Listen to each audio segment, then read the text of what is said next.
In Killzone, Moipis City, a huge dragon flies across the sky, breathing fire and destroying everything below. Buildings burn and people run in panic. The frontliners wonder why it suddenly appeared. Then one of them spots White Knight, the player who crossed the national border alone. Zichuan, the guild master of the Desolate Ghost Guild, says the gap is simply too big. He wonders if this is the true strength of the Divine Dragon Empire's strongest player. They already know Moipis won't be able to hold out. None of them can believe that a single person could cause destruction on this level. And yet, that's exactly what's happening. The necromancer White Knight is riding the dragon above them. To everyone watching, he looks less like a player, and more like a terrifying monster. Then the necromancer White Knight releases his undead legion, sending them out to devour everything and absorb even more power. But even now, he says his strength still isn't enough. He values this life given to him by the Myriad Worlds game. His goal is simple: become stronger. After all, he once had only 1 health point left and barely 1 year to live. He stood at death's door, yet somehow survived and climbed all the way to this point. Several months earlier, on Blue Star. Inside a hospital room, a man lies on a bed, connected to life support machines. His name is Su Mubai. Standing beside him, someone starts adjusting the machine and coldly tells him that if he dies, he better not come back to haunt her. Mubai instantly recognizes the voice. Liu Ruyan. Even though his body can't move, his mind is still clear. He wonders why they're unplugging the equipment when he isn't even dead yet, especially when she's supposed to be his fiancée. But Ruyan calmly says he's no different from a dead person anyway, and that she's simply doing him a favor. Mubai finds the situation almost laughable. He was once Blue Star's #1 gamer, a man with assets worth trillions. Yet after a terrible accident, he ended up as a vegetable. Now he can hear everything around him, but he can't move a single finger. He refuses to accept this fate, and he has no idea how things turned out like this. Suddenly, a blonde man barges into the room and asks Ruyan why she's hesitating. This man is Zhao Shu, Mubai's university classmate. He sneers and asks if she actually fell in love with Mubai and can't bring herself to finish the job. Hearing this, Mubai is stunned.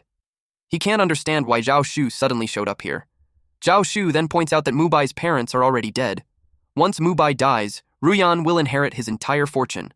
Only then does Mubai realize the horrifying truth. The two of them have been secretly involved all along. Zhao Shu pulls Ruyan into his arms and proudly reveals that 5 years ago, he was the one who arranged for her to get close to Mubai. Everything was part of a plan leading up to this very moment. Ruyan coldly replies that it's Shu's fault for failing to kill Mubai in the car crash, forcing them to go through all this trouble. Mubai is filled with disbelief. From the very beginning of university, he treated them like family, like a brother and a lover he could trust. Zhao Shu admits he never expected Mubai to survive such a brutal accident. But today, even if God himself appeared, Mubai wouldn't be saved. Then he reaches forward and removes Mubai's oxygen mask. After that, he starts flirting with Ruyan, but she tells him not to rush things. Even if they plan to move rooms soon, doing something like that in front of a dead man feels like bad luck. Laughing, Zhao Shu lifts her into his arms like a princess and warns that he'll deal with her properly in a moment. She playfully calls him a bad boy. Meanwhile, Mubai's mind remains completely conscious, but his body is slowly failing as he struggles to breathe. He finally understands the cruel truth. From the day they first met him, the two of them had been plotting everything. Even so, he desperately tries to move his body. He refuses to accept dying like this. He can't believe this is how his life will end, no matter what. He refuses to give up. Suddenly, a mysterious door appears out of nowhere. The strange sight shocks everyone. Some people even believe it might be the start of an alien invasion. Then a voice announces that Blue Star has been selected to participate in the Myriad Worlds game. All participants will start from 0 and begin a brand new life. Mass transmigration will begin in 30 seconds. At the same time, information about the game is directly placed into everyone's mind, allowing them to recall it instantly. People quickly realize the information is real. Data about the Myriad Worlds game suddenly appears in their thoughts. One woman nervously wonders what kind of game this could be. A man nearby says the ones who should really be worried are the rich and powerful, because this game has no pay-to-win system. Meanwhile, Ruyan and Zhao Shu are lying in bed when the screens appear. Ruyan panics, saying she doesn't even know how to play games and fighting alien races sounds extremely dangerous. Zhao Shu, however, is furious. He complains that he was just about to become a billionaire, and now none of the wealth from reality can be brought into the game. Ruyan suddenly remembers something. As long as someone still has a single breath left, they can enter the Myriad Worlds game. She wonders if Mu Bai might be able to enter as well. Zhaoshu scoffs and says, even if Mu Bai manages to last 30 seconds, someone in his condition would only enter the game as a cripple. Soon, the countdown reaches 0. The teleportation begins. Mu Bai is still alive through all of this. To him, this feels like a final chance given by heaven itself. He refuses to die here. He refuses to give up. As the teleportation starts, streaks of light fly toward the door. Some people panic as they are pulled toward it, terrified of leaving their homes behind. But others welcome the change with excitement, ready to begin their new lives. Someone lands inside the Descender's temple. It's Mu Bai. He quickly realizes this isn't a dream. He can stand again. A system voice welcomes Blue Star players to the Myriad Worlds game and begins scanning body data. After entering the game, he receives the identity of a Descender and is asked to register a name. Mu Bai can't help but think, being alive again feels truly good. He chooses the name White Knight. The registration succeeds and his beginning talent awakens. All players entering the Myriad Worlds game awaken a talent in the Starry Sky Hall. Talents are divided into 9 ranks, from the lowest F rank to the highest SSS rank. Anyone who wants to rise in this world needs a powerful talent. White Knight can only hope his luck isn't terrible, and surprisingly, his luck isn't bad at all. He awakens the S-rank forbidden talent, promotion. Even he didn't expect to obtain something this powerful. The talent has 3 effects. First is promotion, which can permanently raise any object by 1 tier without cost. Second is sublimation, which consumes resources to permanently raise an object by 2 tiers. Third is cataclysm, which consumes lifespan to raise an object by 3 tiers and adds a special cataclysm effect. Luckily, the first use of cataclysm has no cost. Basic classes fall into 4 major categories: physical, magic, defense, and support. White Knight wonders if he should become a warrior or a mage, but then the system scans his starting attributes and announces they don't meet the requirements. Several classes are immediately removed from the selection list. White Knight is confused about what that means. Soon, the system reveals the result. Based on his initial attributes, the only class he can choose is Necromancer. The system automatically assigns the class. In other words, he never had a choice to begin with. Still, being a Necromancer isn't the worst outcome. But then he notices something strange. His health is permanently set to 1 HP. To his shock, he truly has only 1 drop of blood. A single hit could kill him. Even worse, his remaining lifespan is only 1 year. At that moment, White Knight almost feels the S-rank talent is pointless. Still, he has no choice but to take a gamble. After all, he just awakened the promotion talent, so he decides to promote his class. Promoting Necromancer by 3 tiers would normally require 100,000 years of lifespan. Fortunately, he still has 1 free use of the Cataclysm effect. Without hesitation, he confirms the upgrade. The system immediately congratulates him for evolving into the exclusive hidden class, Death Sovereign. His attribute growth changes, and he now gains 15 free attribute points every level up. He also learns 2 new skills, Lifelink and Summon Amplification. On top of that, he receives the exclusive item Book of Death. His hidden class now carries the powerful Cataclysm characteristic. White Knight can't help but feel satisfied with the result. Right then, the system announces that the Myriad Worlds game will officially begin in 10 seconds and advises all players to prepare. White Knight realizes he spent almost all his time experimenting with his talent. Then he remembers Ruyan and Zhaoshu. He silently swears that one day he will find this adulterous couple and make them experience true despair. The countdown ends. Inside the Myriad Worlds game, every time a player dies, they lose levels and 10% of their lifespan, with a minimum loss of 10 years each time. However, under the Novice Village protection, death only causes level loss and does not reduce lifespan. The Blue Star players are welcomed into the Myriad Worlds game. They are transported to the Divine Dragon Empire, Novice Village number 9527. The system wishes them safety on the journey ahead. Many people are excited. The kind of fantasy worlds they once read about in novels have finally become real. Players quickly begin forming teams, preparing to explore together. Meanwhile, White Knight decides to test his skills first, at the village gate. He summons a small skeleton. It's an F-rank level 1 summon, a weak skeleton that fights for him. The cast time is 3 seconds, the cooldown is 30 seconds, and it costs 20 mana. Its stats scale with the player's spirit attribute. He also has the active skill Scorch, another F-rank level 1 skill. It releases soul fire that burns the target, dealing 150% spell power damage over 5 seconds. The range is 30 meters, The cast time is 2 seconds, the cooldown is 5 seconds, and it consumes 10 mana. White Knight feels satisfied. At least he has one summon skill and one attack skill to start with. In addition, he has Lifelink, a level 1 active skill. It allows him to link with a summoned undead and share health points with it. The skill casts instantly and has a 10-second cooldown. He also has Summon Amplification, an S-rank passive skill with no level. It reduces summoning cast time by 50%, reduces cooldown by 50%, and increases summoned creature attributes by 500%. White Knight finds it amusing that he already has an A-rank skill and an S-rank skill this early.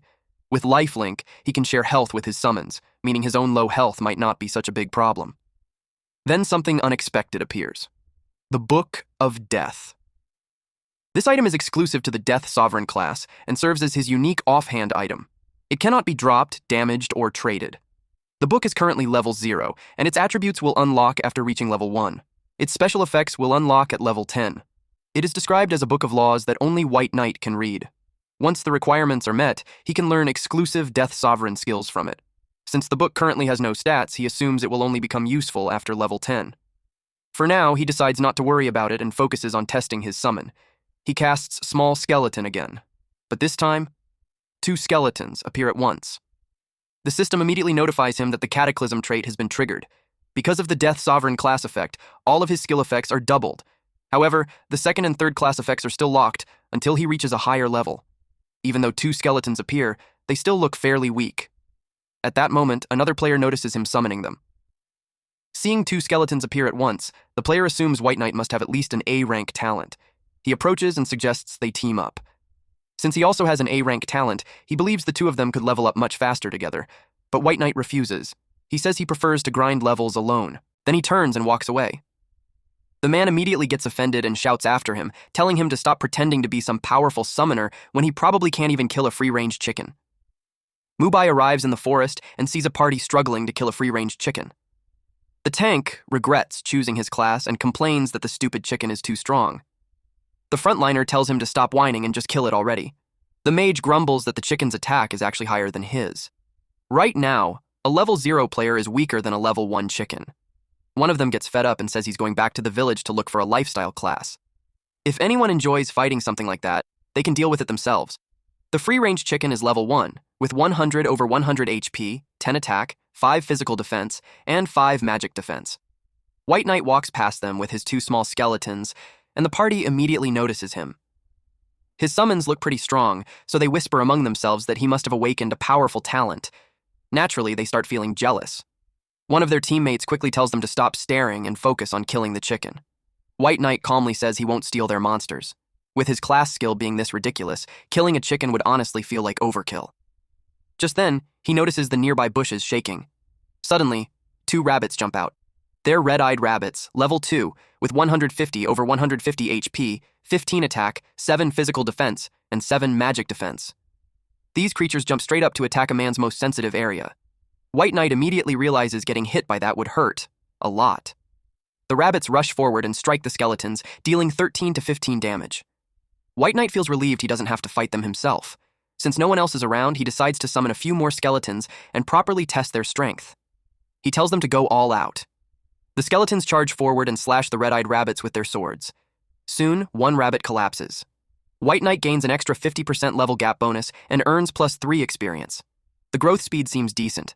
At this rate, reaching level 1 shouldn't take long. He checks his status. His health remains 1 over 1. But thanks to Lifelink, one skeleton now has 400 over 400 HP, while the second has 393 over 400 HP. The doubled effects are impressive. By linking with 2 skeletons at the same time, he's no longer someone who can be killed with a single hit. Still, he knows he shouldn't attract too much attention. For now, summoning too many skeletons would be suspicious. 4 should be enough. With that decided, White Knight continues grinding for levels. He sends the 4 small skeletons to fight nearby monsters. Before long, a group of players notices him and starts staring. To them, it looks like White Knight is leveling up just by taking a casual walk. It's way too convenient. One of the players, who is also a summoner, complains that his own summons look nothing like those skeletons. Another guesses that White Knight must have at least an S-rank talent to control 4 summons at once.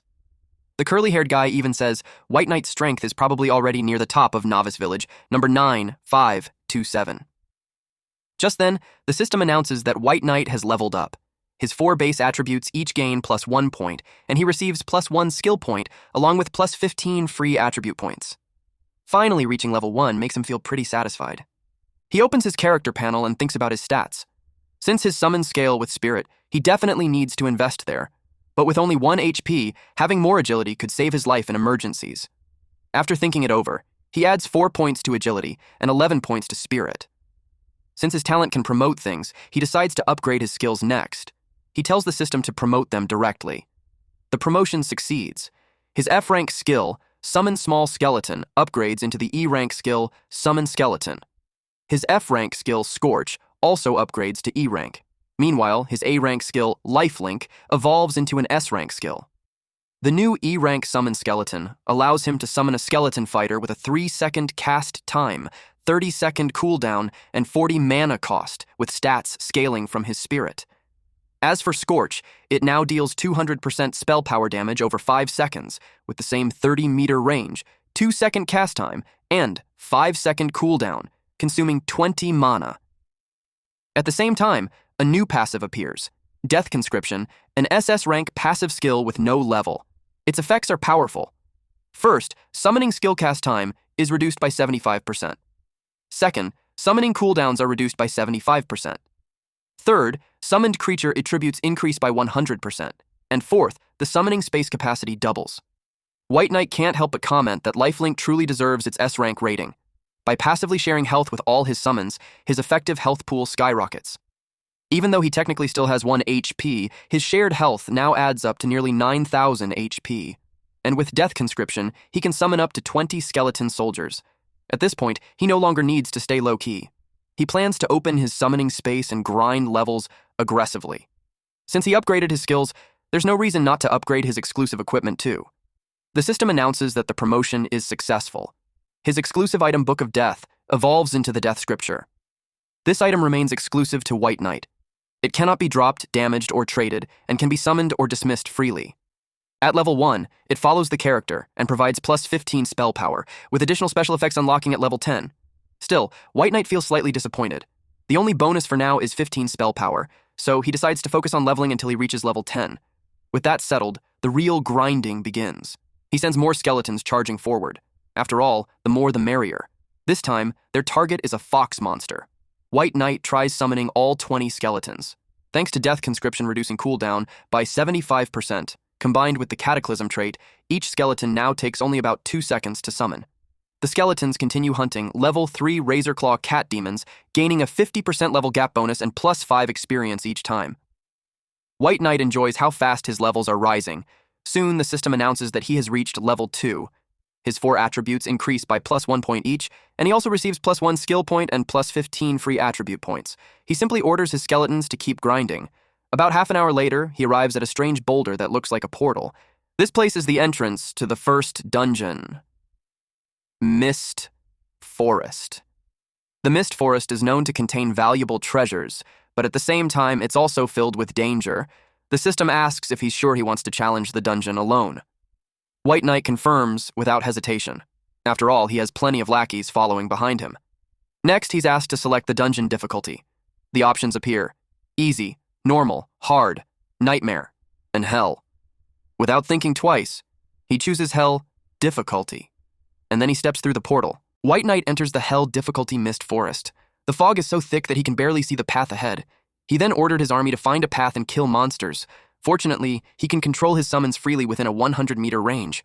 Otherwise, he'd probably worry about his skeletons getting lost in the fog.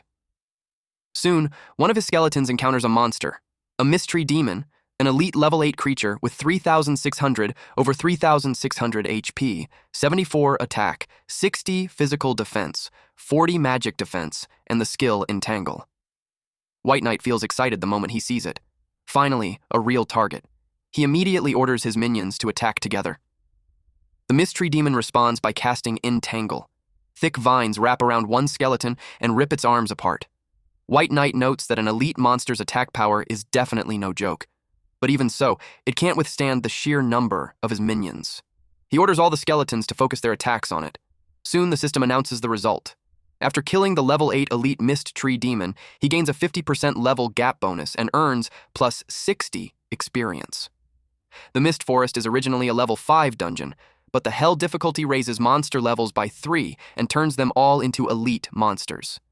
The experience gain is indeed impressive. Just then, White Knight senses movement behind him. A snake suddenly swings down from a branch. He quickly jumps aside to dodge its attack. The creature is a Mist Tree Python, another level 8 elite monster with 3,000 over 3,000 HP, 108 attack, 52 physical defense, 30 magic defense, and the skill Strangle. These pythons specialize in wrapping their prey tightly. White Knight lifts his staff and fires a burst of blue flame at it. The attack deals 98 and 101 damage. Right after that, his skeletons rush in. The Mist Tree Python quickly falls. The system announces that he has defeated a level 8 elite Mist Tree Python, earning another 50% level gap bonus and plus 60 experience. Even though White Knight's spirit attribute is already 3 times higher than that of a normal necromancer, his spells still don't hit as hard as his skeleton army. The monster drops loot, such as a tree python belt, a level 5 leather armor piece. It has black iron grade durability 30 over 30, plus 9 armor, and plus 2 constitution. When worn, it looks like a giant python wrapped around the waist. White Knight sighs slightly. Too bad it's leather armor, which he can't use. Still, it's worth keeping since it can be sold later for money. With that done, he continues moving forward with his skeleton army. Monsters begin lurking in the surrounding fog, which means, for White Knight, it's harvest time. His minions group together and attack the Mist Tree Demons and Mist Tree Pythons at the same time. It quickly turns into organized chaos. Soon, the system announces that White Knight has reached level 5. His 4 attributes each gain plus 1 point, and he receives plus 1 skill point along with plus 15 free attribute points. White Knight levels up once again. During the grind, he obtains several drops: black iron equipment, a wooden wand, a snake fang short dagger, tree python leather armor, and 2 E-rank skill books, Entangle and Strangle. The wand is somewhat usable for now, but the rest isn't very helpful. He decides he'll upgrade them later and sell them. Looking at his status panel, it now shows he is level 5 with a necromancer class.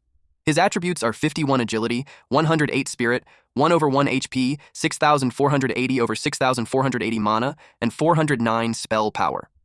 His exclusive forbidden trait is Promotion. His class skills include Summon Skeleton, E-rank, Scorch, E-rank, Life Sharing, S-rank, and Death Conscription, SS rank. His summon space is 10 over 20. His weapon is the wooden wand, his class exclusive item is the Death Scripture, and his remaining lifespan is still less than 1 year. The wand's stats are pretty weak though, so he'll need a better weapon eventually. Then he notices something interesting. His Death Scripture has also leveled up. The Death Scripture is a class-exclusive item that cannot be dropped, damaged, or traded. Its base attributes now give plus 75 spell power, plus 25 to all attributes, and plus 100% damage against undead creatures. Even his summoned skeletons receive the buff. Additional special effects will unlock once the item reaches level 10. The book is described as a book of rules, something only he can read. Once he meets certain conditions, he can learn exclusive Death Sovereign skills from it. White Knight feels quite satisfied with this reward. He calls all his skeletons together and prepares them for the next fight. With his current equipment and power, he believes he's ready to challenge the boss. So they move deeper into the dungeon. Soon, they encounter 1 silver grade boss along with 2 reinforced elite guards. White Knight can't help but think that Hell difficulty really lives up to its name. The boss is the Mist Tree Python King, a silver grade level 8 monster with 88,000 over 88,000 HP, 327 attack, 136 physical defense, 98 magic defense, and several skills: Strangle, Devour, Venom Spray, and Earthshaker. Beside it stand the Mist Tree Python guards, reinforced elite monsters at level 8, each with 8,350 HP, 198 attack, 72 physical defense, 60 magic defense, and the skill Strangle. White Knight studies the situation carefully. The boss alone has over 80,000 HP and it's protected by 2 guards. For a moment, he wonders if his skeleton army can actually handle it. But in the end, he decides to just try and see what happens. So he orders his minions to charge. His minions charge forward.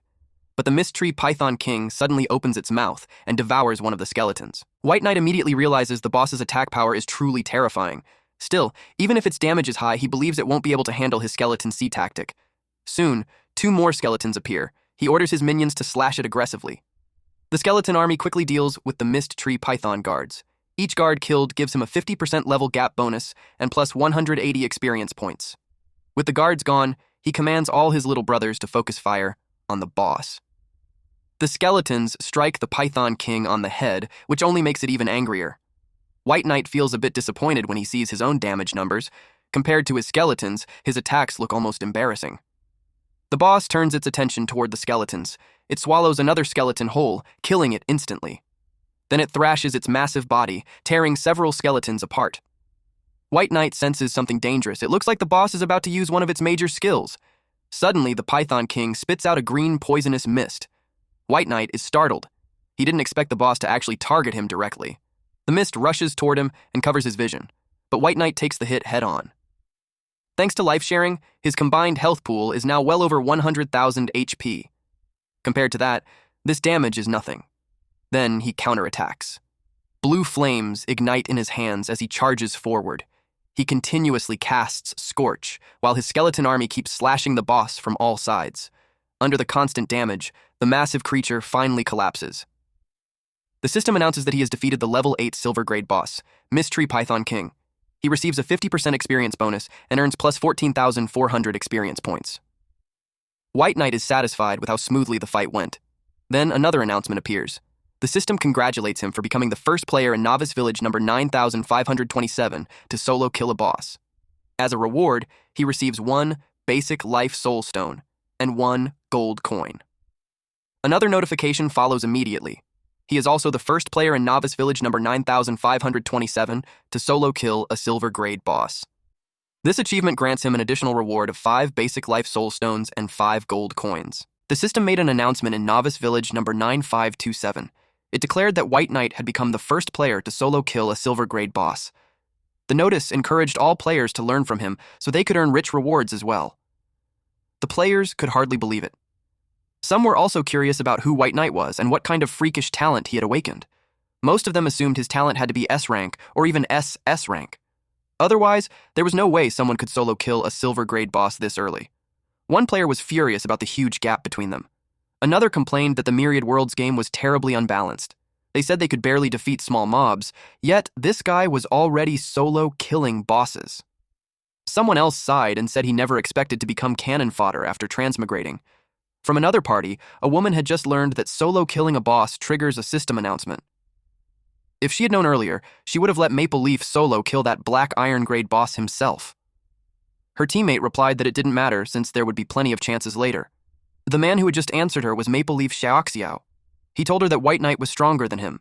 He admitted that a silver grade boss was still too much for him right now. The woman named Wealth World pointed out that he had already awakened an S-rank talent, yet this White Knight was somehow still stronger than him. That made her wonder if White Knight's talent might actually be SS rank. Maple Leaf answered that it was very likely. Ah Wei, their tank, suggested inviting White Knight to join their team.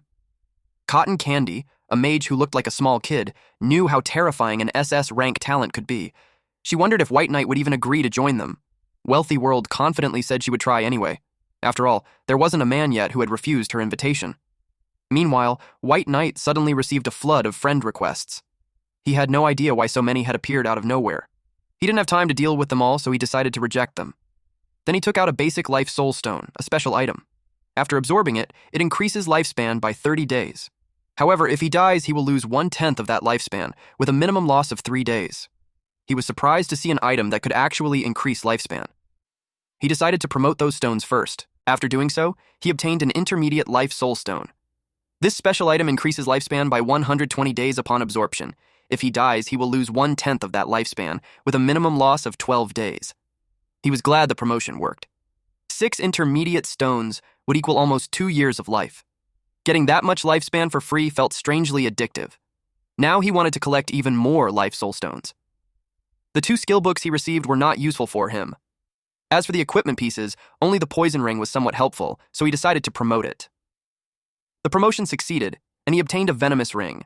It was gold grade with 100/100 durability, granting plus 30 spell power, plus 10 agility, and plus 10 spirit. Magic skills now had a chance to inflict 150 poison damage, triggering at most once every 10 seconds. He liked that it had both magic and poison attributes. If his attack wasn't enough, the poison would finish the job. He then noticed how many skeletons had died just fighting a beginner boss. That made him realize something important. His skeletons simply weren't strong enough. Now that he had some gold coins, he considered sublimating the summon skeleton skill to upgrade it further. He chose to upgrade it. The options were Promote, Tier 1, Sublimate, Tier 2, and Cataclysm, Tier 3. Without hesitation, he chose Sublimate. The system informed him that it would cost 5 gold coins to overwrite the previous promotion effects and sublimate the skill. It was painfully expensive, but he knew he could earn more gold later. So he went ahead with the sublimation. The system then announced that his F-rank skill, Summon Small Skeleton, had successfully evolved into the D-rank skill, Summon Skeleton Soldier. This D-rank level 6 active skill allowed him to summon either a skeleton warrior or a skeleton archer to fight for him. The cast time was 3 seconds, the cooldown was 30 seconds, and it cost 200 mana. The skeleton's stats would scale based on the player's spirit attribute. He was very pleased with the skeleton archer. Those 5 gold coins suddenly felt like a great investment, so he summoned them right away. The skeleton archer had 637 strength, 637 constitution, 637 agility, and 6,370 health points, with 319 physical defense. It possessed a skill called Double Shot. At rank E level 6, it could instantly fire 2 arrows, striking the target twice. Each arrow dealt 90% physical damage, with a 30-second cooldown. Because it had converted into the archer class, its agility bonus increased significantly. Meanwhile, the skeleton warrior had 637 strength, constitution, and agility, with 956 attack and 319 physical defense. It possessed the skill Heavy Strike. At rank E level 6, it swung its weapon to deliver a heavy blow, dealing 175% physical damage, also with a 30-second cooldown. As a warrior class, its strength bonus increased significantly. Now he could finally say his summons had decent stats. Feeling satisfied, he ordered his minions to continue exploring for him. They scattered throughout the forest. Soon, an elite rank level 8 goblin appeared. It had 2,800 over 2,800 health points, 96 attack, 58 physical defense, 45 magic defense, and a skill called Throw. He immediately ordered the ranged units to focus fire on one target first. Arrows flew straight into the goblin's face. The monster dropped instantly. White Knight received an extra 50% experience bonus, along with plus 60 experience points. He quickly noticed how much faster his farming speed had become. It was clear now. He needed to move to a higher level area if he wanted better gains. Meanwhile, back in the village, players were busy recruiting members for their own teams. Someone suddenly approached them. This man announced that he was preparing to establish the Hegemony Guild. He invited them to join him so they could explore the Myriad Worlds game together. The players immediately felt offended. The guy had just entered the game, yet he was already recruiting people to work for him, even though he wasn't famous at all. The man calmly explained that he possessed an S-rank talent called Born Leader. This talent allowed him to establish a guild for free. Guild members would receive a 20% experience bonus, 20% monster drop bonus, and 20% attack and spell power bonus. And the stronger the guild became overall, the greater the buffs would grow. Hearing that, many players became intrigued. The ability sounded incredibly powerful. Several of them quickly said they wanted to join. The man told them not to rush and to join one by one. But their conversation was suddenly interrupted when they received a server-wide pinned message. The sender was Wealthy World, and the message was directed at White Knight. She asked him to accept her friend request because she had an important matter to discuss. When the players saw this, they immediately started complaining. One of them grumbled that he had worked his butt off killing dozens of monsters and still didn't even have 100 copper coins.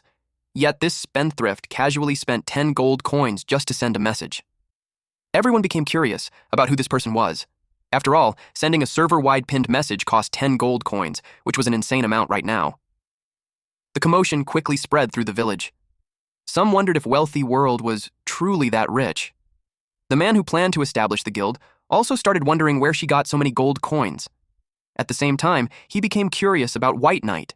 The name alone made him want to see how strong this person really was. White Knight saw the message.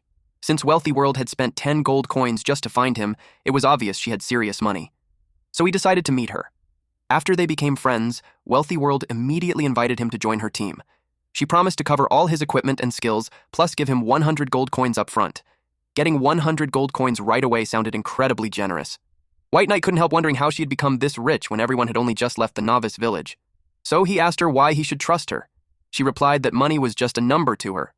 As long as he signed a contract to join her team, there would be plenty of money waiting for him. And if he still didn't believe her, he could simply look at her SSS rank exclusive skill, God of Wealth.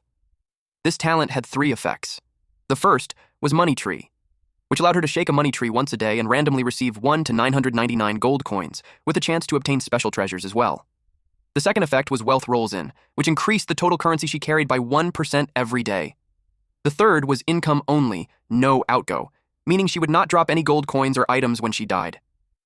After hearing all that, White Knight realized that this God of Wealth talent was simply too heaven-defying. White Knight realized that with this God of Wealth talent, making money would be as easy as lying down and printing gold. But teaming up sounded troublesome to him, and it would also make it easier for others to discover his secrets.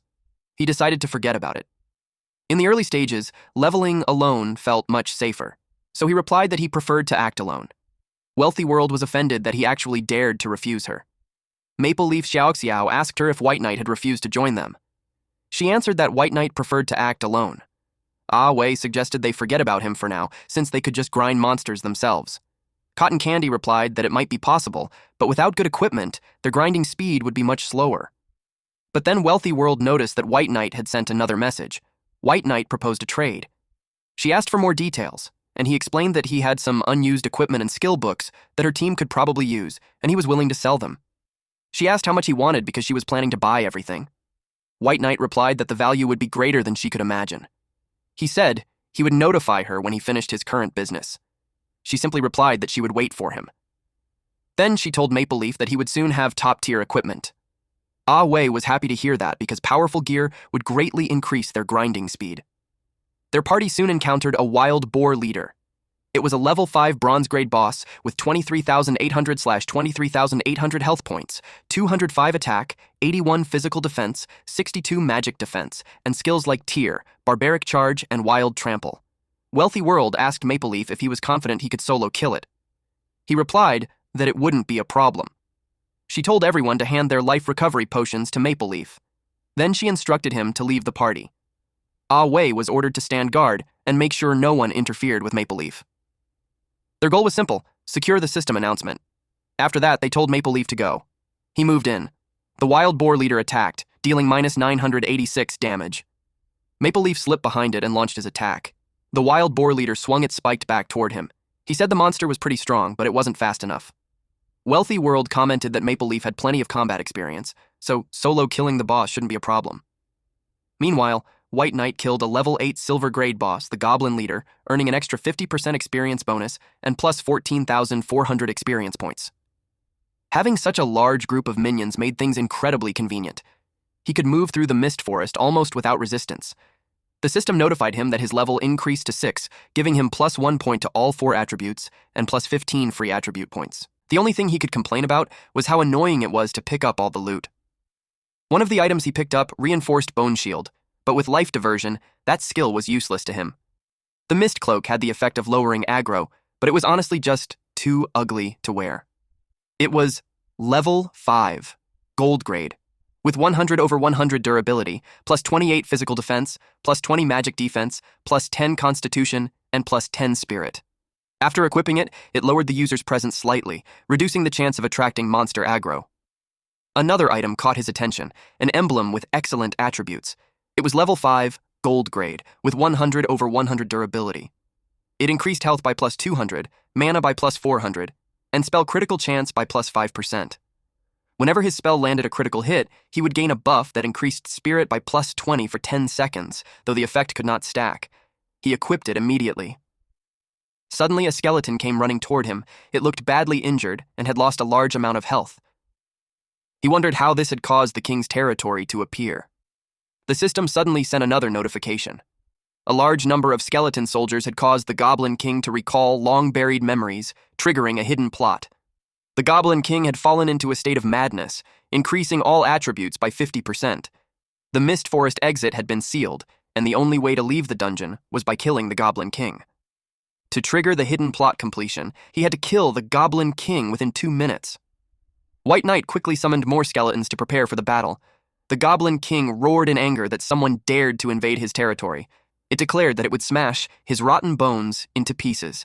The Goblin King, Regu, was now in a special state where all attributes increased by 50%. It was a level 8 gold grade boss with 286,218 over 327,000 health points, 843 attack, 312 physical defense, and 270 magic defense. Its skills included Thunderstrike, Trample, Heroic Leap, Summon Goblin Warrior, and Berserk. Regu's long-buried painful memories had driven him into madness. The system note added that even if White Knight died and revived, Regu would continue hunting him. White Knight knew that killing it within 2 minutes would be difficult, especially with over 300,000 health points. The boss had massive health, but White Knight knew something important. It still couldn't handle the sheer number of his minions, so there was no reason he couldn't defeat it. The Goblin King charged toward the group of filthy, rotting bones. It snarled that just smelling their scent made it want to vomit. White Knight admitted that the boss dealt serious damage. A normal level 5 player would have been instantly killed. Too bad for the boss, it had run into him. The Goblin King growled in annoyance when it realized he had tried to sneak up on it. Meanwhile, the skeleton archer continued firing arrows and dealing steady damage. The Goblin King finally decided to target the archer, and that was exactly what White Knight wanted. The Goblin King then summoned the warriors of its race, ordering them to smash those filthy bones into fragments for their king. Goblin warriors began pouring out of a portal. They were also in a madness state, increasing all their attributes by 50%. Each one had 13,500/13,500 health points, 279 attack, 105 physical defense, and 93 magic defense. Their skill was Powerful Strike. White Knight was slightly taken aback. He could already tell that this fight was about to get tricky. The Goblin King grew furious at this necromancer. White Knight had already wiped out many of his clansmen in the Mist Forest, and the king had no intention of letting him escape. It roared and ordered its warriors to crush him and his minions. The Goblin King slammed its weapon into the ground, creating a powerful shockwave.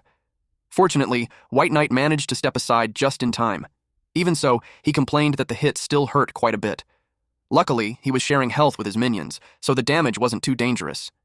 He quickly summoned more skeletons and ordered them to deal with the smaller goblins first. The skeletons rushed forward and began cutting down several goblin warriors. Then he commanded the archer skeletons to rain arrows down on them. The Goblin King watched as more of his army fell, but it refused to be defeated. It roared that it would never become a slave again. At that moment, Goblin King Reggie entered a berserk state. His attack power increased by 50%, his attack speed increased by 50%, but both his physical and magic defenses dropped by 50%. White Knight simply looked at the raging boss and called it a noob. Suddenly, a system announcement rang out. Maple Leaf Xiaoxiao had become the first player to solo kill a bronze-grade boss. White Knight realized the first kill announcement had been stolen, but he didn't let it bother him. He wasn't going to lose sight of the big reward over a small title. Instead, he ordered all his skeletons to charge at once. Their overwhelming numbers finally brought the Goblin King down. The system announced that he had killed the level 8 gold-grade boss, Goblin King Reggie, granting an extra 50% experience bonus and plus 43,200 experience points.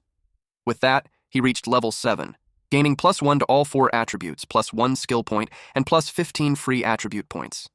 He also became the first player in Novice Village number 9527 to solo kill a gold-grade boss. As a reward, he received 12 basic life soul stones and 12 gold coins.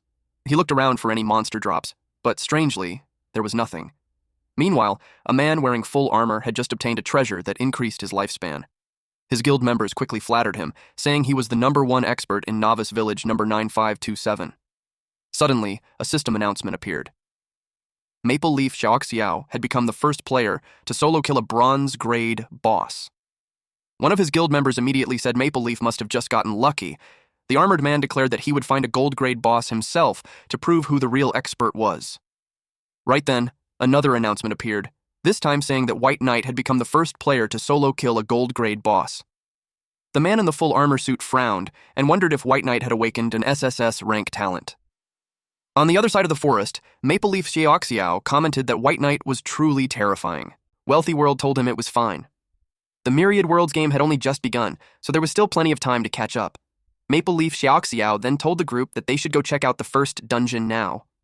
Back to White Knight, the system notified him that because he killed Goblin King Reggie within 2 minutes, he had successfully triggered the hidden plot called Reggie's Nightmare, and the Mist Forest dungeon difficulty had increased to disaster grade, which was even higher than Hell difficulty. Suddenly, a thick mist flowed out of the Goblin King's mouth. White Knight frowned, wondering what was going on. The mist began showing him visions. He saw goblins living their lives, but then they met a tragic fate. They were imprisoned and burned alive. After that, one of the skeletons he had summoned appeared in the vision. Apparently, that skeleton had once been a goblin when it was alive. Then he noticed something strange. The Goblin King's body began glowing brightly, and it suddenly transformed into Skeleton King, Reggie. It had entered an insane state, with all attributes increased by 50%. It was now level 10 and ranked as a dark gold grade boss. It had 1,800,000/1,800,000 health points, 4,215 attack power, 780 physical defense, and 675 magic defense. Its skills included Summon Skeleton Warrior, Summon Skeleton Archer, Summon Skeleton Mage, Aura of the Dead, Thunder Heavy Strike, Trample of the Dead, Leap of the Dead, Berserk, and Death Aura Surround. According to the system, this creature was one of the most successful works of necromancers in ancient times. Skeleton King Reggie realized that in the end, he still couldn't escape the fate of becoming undead. He called upon his warriors to fight for him. Their souls rose from their bodies and merged together to form his blade. White Knight stared at the terrifying monster and couldn't believe that something like this could appear in a novice village. It unleashed lightning into the sky. Along with it, his summons appeared, starting with a level 10 Skeleton Warrior. It had 60,000/60,000 health points, 780 attack power, 264 physical defense, and 216 magic defense, along with a level 10 heavy strike skill. This was a heroic warrior boosted by the Aura of the Dead, increasing all its attributes by 20%. Another summon was a level 10 Skeleton Mage, with 24,000/24,000 health points, 840 spell power, 100 physical defense, and 240 magic defense, and a level 10 Fireball skill. This powerful mage was also boosted by the Aura of the Dead, raising all its attributes by 20%. There was also a level 10 Skeleton Archer, with 36,000/36,000 health points, 624 attack power, 160 physical defense, 120 magic defense, and a level 10 double shot skill. This precise archer was likewise boosted by the Aura of the Dead, increasing all its attributes by 20%. The combat power of those 6 summons was already catching up to the strength of his 20 minions. The Skeleton King clearly wanted all his enemies to join the undead army. White Knight felt overwhelmed. The enemy's attack power was way too high, and he honestly had no clear idea how he was supposed to win this fight. The system suddenly gave him a warning. The hidden plot, Reggie's Nightmare, had officially begun, and Novice Village Protection was now disabled. If he died, he would lose 10% of his lifespan, with a minimum loss of 10 years. Hearing that nearly made his heart stop. Even if he absorbed all his life soul stones, it still wouldn't be enough to cover a single deduction. For a moment, he worried that his journey in the Myriad Worlds game might end right here. Skeleton King Reggie then unleashed Thunder Heavy Strike, smashing several of his minions in one blow. White Knight was also caught in the attack. Gritting his teeth, he ordered the archer skeletons to aim at those scums and focus their fire. White Knight realized that with his current mana, he could only summon 20 skeleton warriors. He knew that wouldn't be enough. The enemy's defense was simply too high. He needed to upgrade the skill to another tier. There was no safe option left. He decided to risk everything. First, he would eat the stones and see how much lifespan the Cataclysm promotion would cost. He successfully absorbed several intermediate life soul stones, bringing his lifespan to 6 years. The system notified him that once the skill underwent Cataclysm to C rank, 3 branches would appear: Summon Skeleton Warrior, Summon Skeleton Archer, and Summon Skeleton Mage. He needed to choose which path to evolve. Without hesitation, he chose Skeleton Warrior, since it was the safest option due to their massive health pool. The system notified him that he had lost 5 years of lifespan. His F-rank skill, Summon Small Skeleton, had successfully mutated into the C-rank skill, Summon Skeleton Warrior. The skill was now C-rank, level 8, with a 3-second cast time, 30-second cooldown, and 300 mana cost. The Skeleton Warrior's stats scaled with the player's spirit attribute. The mutation effect was incredible. The Skeleton Warrior's maximum health increased to 500%, while attack power increased to 100%. The bonus was so outrageous for a C-rank skill that White Knight couldn't help wondering if the system had lost its mind. He immediately summoned more Skeleton Warriors to match Skeleton King Reggie. Each Skeleton Warrior had 930 strength, 930 constitution, 930 agility, and 69,750/69,750 health points with 3,720 attack power and 930 physical defense. Its skill. Heavy Strike was at level 8, allowing it to swing its weapon and deal 185% physical damage with a 30-second cooldown. The mutation bonuses pushed it even further. Maximum health increased by 500%, attack power increased by 100%, and all attribute bonuses were significantly boosted. The skeleton warriors charged and attacked Skeleton King Reggie, while Reggie commanded its undead subordinates to hold the line. White Knight's skeleton slowly began dealing steady damage. He continued summoning more warriors. Then the Skeleton King entered a berserk state. Its attack power increased by 50%, attack speed increased by 50%, but both its defenses dropped by 50%. Seeing their defenses drop, White Knight smirked. In his eyes, they had just sped up their own deaths. He immediately ordered all his summons to focus fire in one final wave. The Skeleton King Reggie's health bar dropped rapidly. Soon after, the system notification appeared. White Knight had killed it. He gained an additional 50% experience bonus and plus 270,000 experience points.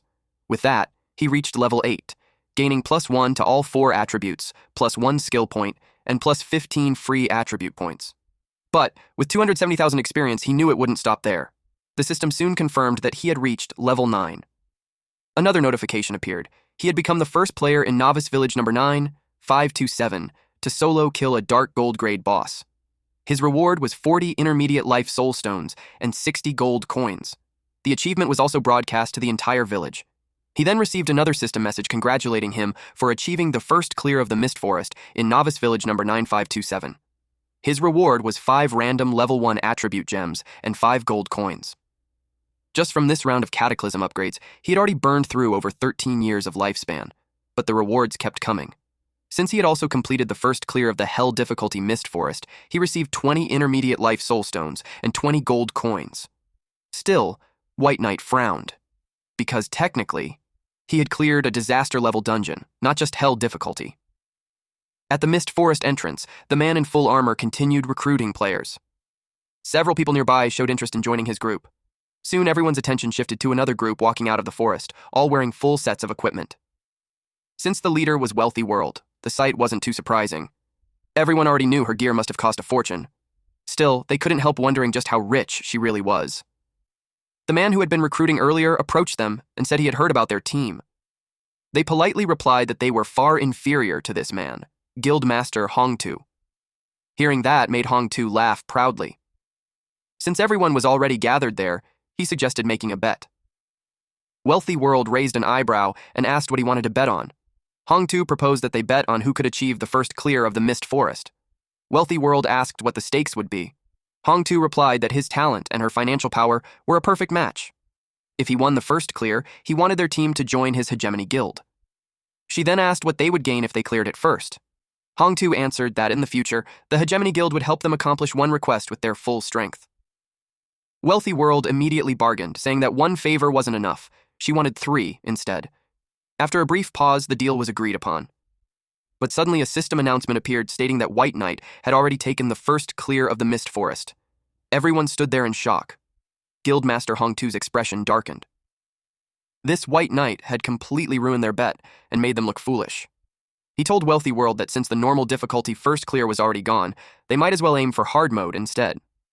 But then several more announcements appeared one after another. First, White Knight had taken the first clear of Hell difficulty in the Mist Forest. Second, he had become the first player to solo kill a dark gold grade boss. And third, a Blue Star Zone announcement congratulated the Divine Dragon Empire player White Knight for becoming the first player in the entire Blue Star Zone to solo clear a disaster-level dungeon. Guildmaster Hongtu could only shout that this was absolutely outrageous. Without another word, they stepped into the portal. Cotton Candy asked Wealthy World if they weren't going in as well. Wealthy World calmly replied that there was no need to rush anymore, since the first clear was already gone anyway. She said she wanted to wait a little longer. Meanwhile, in the Divine Dragon Empire's Novice Village number 8888 inside the Hell-level Mist Forest, a man with long black hair was fighting the Goblin King. He calmly deflected the monster's attacks with his sword. This man was 3-foot Sword Edge. He had also received the system notifications, which made him curious about what kind of talent White Knight had awakened. After all, he had been fighting the Goblin King for quite a while already, yet he still hadn't managed to bring it down. At the same time, in Divine Dragon Empire Novice Village number 9526, a blonde man commented that the name White Knight sounded familiar. The woman beside him asked why he thought that. The woman was Ruyan, and the man asked her if it might be someone who had courted her before. She asked him if he was planning to give her away again. Zhao Shu pulled her into a hug and told her not to feel wronged. He pointed out that when she followed Mu Bai back then, she had still enjoyed several years of glory and wealth. If the Myriad Worlds game hadn't appeared, he said he would have already reached the peak of life by now. Ruyan replied that the name White Knight reminded her of someone. Then she suddenly remembered a player who used that same name when he played games in the past. Zhao Shu immediately asked who it was. She answered that it was Su Mu Bai. Shu quickly shook his head and said that was impossible. Su Mu Bai should already be dead. After all, he had personally pulled the plug himself. Besides, Mu Bai couldn't possibly be the only person who would choose a name like White Knight. He dismissed the idea as nothing more than a coincidence.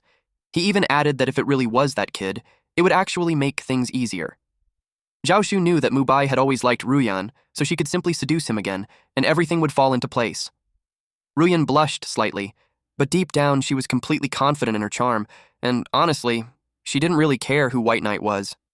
The system congratulated White Knight for becoming the first player in the Blue Star Zone to solo clear a disaster-level dungeon. His rewards were a Class S rank skill book and one epic-grade piece of equipment. Just as he expected from a disaster-level dungeon, the rewards were incredibly generous. Now, even with only one drop of blood, he could definitely summon a full blood bank. He pressed the backpack button on the screen. And that activated Siphon, a skill that lets him absorb death energy from corpses and store it. A single siphon can target up to 5 bodies.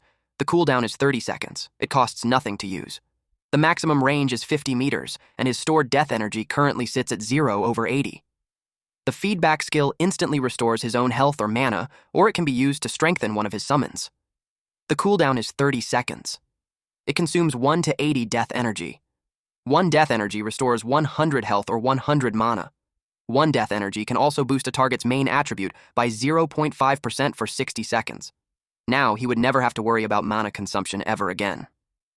At the moment, he could only choose the free promotion option. The system confirmed the cost-free promotion of the skill book Death Siphon Feedback to Tier 1.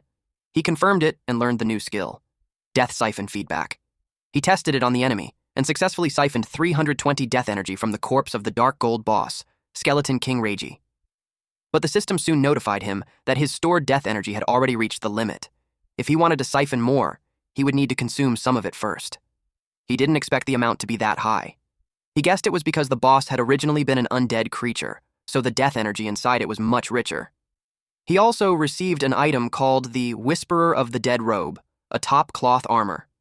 It works from level 10 to level 60, scaling with the player's level. The item upgrades every 5 levels, with a maximum upgrade at level 60. It is an epic grade item. He suspected this might be the first epic grade equipment in the entire Blue Star Zone. Unfortunately, it still needed appraisal, and appraisal fees were never cheap. For now, he decided to keep it. He suddenly realized something. He rummaged through the remains of Skeleton King Reiji to see what else had dropped. His plan was to pack everything and send it to Wealthy World later. After all, he had technically killed the boss twice, so he expected it to drop some good stuff. Suddenly, a massive explosion of loot appeared. He obtained 10 gold coins, 38 silver coins, a plus 10 attribute gem, a plus 3 critical gem, and 5 gold grade equipment pieces. There was also a dark gold grade item called the Necklace of the Dead, along with Boots of the Shadow, heavy bone armor, and a giant bone sword. In addition, he received several C-rank skill books such as Summon Skeleton Champion, Summon Skeleton Archer, and Summon Skeleton Mage. There were also B-rank skill books like Aura of the Dead and Thunder Heavy Strike. On top of that, several dark gold grade materials dropped, including 10 Death Energy Bones, 10 Soul Remnants, and Hale's Crystal Ball. Since he already possessed the 3 skill books, Summon Skeleton Champion, Summon Skeleton Archer, and Summon Skeleton Mage, the system asked if he wanted to fuse the 3 into a new skill called Summon Advanced Skeleton. He didn't even know that skill books could be fused like this. He went ahead and fused them, learning the new skill Summon Advanced Skeleton. The skill was C rank, level 1. With it, he could summon a Skeleton Champion, Skeleton Archer, or Skeleton Mage to fight for him. The cast time was 3 seconds, the cooldown was 30 seconds, and it cost 300 mana. The skill also had special traits. The first trait increased the Skeleton Champion's health by 500% and its attack by 100%. The second and third traits were still locked. He guessed those were for the Skeleton Archer and Skeleton Mage, meaning the skill would need another promotion to unlock them. The system then prompted him to select a promotion tier for the Summon Advanced Skeleton skill. A normal promotion cost nothing. Sublimation into the A-rank skill. Summon Elite Skeleton would cost 10,000 gold coins, while the final Cataclysm evolution into the S-rank skill, Summon Skeleton Legion, would cost 1,000 years of lifespan. White Knight chose the direct promotion. Just like that, his C-rank Summon Advanced Skeleton skill was promoted to B-rank, level 1. A blue orb suddenly appeared, and he wondered what it was. The system asked if he wanted to accept the quest, Hale's Legacy. It was an epic grade quest with extreme difficulty, and the system advised him to consider it carefully. If he accepted, Hale's crystal ball would have part of its seal lifted and temporarily become his equipment. If he refused, the crystal ball would break through the void and leave, searching for the next destined person. He wondered if this was the harvest from the hidden plot. He was also curious if the quest item itself could be promoted, so he tried it. The system then asked if he wanted to accept Dylan's Sorrow. It was a legendary grade quest with difficulty described as beyond imagination, and the system again warned him to think carefully. If he accepted, Dylan's crystal ball would partially unseal and temporarily become his equipment. If he refused, it would also break through the void and leave to find the next destined person. He chose to accept. Since his level was still too low, the system told him to reach level 30 within 1 month to begin the first phase of the quest. If he failed to start the quest in time, he would lose Dylan's crystal ball. Dylan's crystal ball would reveal its true name after being fully unsealed. It starts at level 0 and can reach a maximum of level 200. It is a legendary grade item with durability 1000 over 1000. Its basic attributes were already impressive, plus 50 spell power, plus 20 to all attributes, plus 1000 health, and plus 2000 mana.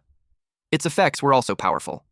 The first effect increased spell critical rate by 30% and gave 50% critical damage. The second and third effects were still sealed, and their abilities were unknown. They would unlock after entering the first phase of the quest. White Knight especially liked how strong the spell crit bonus was. He loved how the harvest this time had gone far beyond his expectations. With everything collected, he finally set off to meet Wealthy World. At the entrance of the dungeon, Cotton Candy asked Wealthy World when they were going in. The sun was already setting, and Hegemony had entered the dungeon ages ago. Wealthy World replied that they should wait a little longer. Then White Knight finally came out, and she greeted him right away. White Knight looked surprised that they were actually waiting for him. She asked if he had brought the items. She also asked if they needed to change locations for the trade. He told her there was no need, and they could complete the trade right there. He then summoned his skeletons, which instantly spooked everyone nearby. Wealthy World said his strength was truly terrifying. In her mind, she was already certain that he must be an SSS rank talent player. White Knight told her that her talent was the one people would really envy. He told her that he had a lot of items and asked if she could really eat the whole batch alone. She confidently assured him that it wouldn't be a problem. He then took out all the items, and everyone was stunned. Cotton Candy was especially happy because there were so many skill books and they were D rank. She had never even heard of some of them before. Ah Wei was thrilled by the sheer amount of equipment. Wealthy World simply told White Knight to name his price, and she would buy everything. He replied that Black Iron grade equipment cost 5 silver, Bronze grade cost 20 silver, and D-rank skill books cost 20 gold. She had no problem with the price, and immediately threw him the coins. He accepted them. After that, she asked him to bring out the real good stuff. He calmly replied that he had it. He dumped everything out again, and their jaws dropped when they saw the gold grade equipment, the C-rank skill book, and several other high-quality items. White Knight pointed out that it looked like her money might not be enough. She admitted that they couldn't afford all of it right now. He told her that he could hand it over first, and they could settle the remaining payment tomorrow. He wasn't worried about her running away with the goods since they could simply sign a system trade contract. Since he was being so straightforward, she decided not to act polite anymore and asked him to state the total price. He said everything else was negotiable, but the skill book in his hand alone was worth 500 gold coins. It was the Resurrection Skill Book. It was C-rank, had no level requirement, and was an active skill. It allowed the user to revive a target player outside of combat while also reducing their death penalty by 50%. The cast range was 50 meters, the cast time was 5 seconds, and the cooldown was 60 seconds. It consumed 300 mana, and only someone with a priest-class profession could learn it. Cotton Candy was overjoyed when she saw it. Wealthy World agreed to the deal and promised to pay the remaining gold tomorrow. White Knight remembered that the first effect of the God of Wealth talent allowed the user to shake the money tree once a day, randomly obtaining 1 to 999 gold coins. Her confidence in being able to pay 500 gold tomorrow must come from the other 2 effects of that powerful talent. He also remembered that their first kill of the bronze grade boss had rewarded them with 2 life soul stones. So, he asked if they wanted to make another deal. He could guarantee that they would take the first clear of the nightmare difficulty mist forest and also gain the strength needed to grind the hell difficulty. However, his condition was simple. He wanted the life soul stones from the mist forest first clear, along with the ones they currently had. Wealthy World and Maple Leaf Xiaoxiao looked at each other, then both agreed to the deal.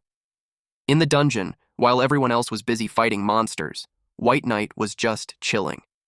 He kept receiving notifications about monsters being killed and the experience he gained from it. Even with only 1 drop of blood, life was still sweet, and his leveling speed wasn't slowed down at all. The system notified him that he had reached level 9.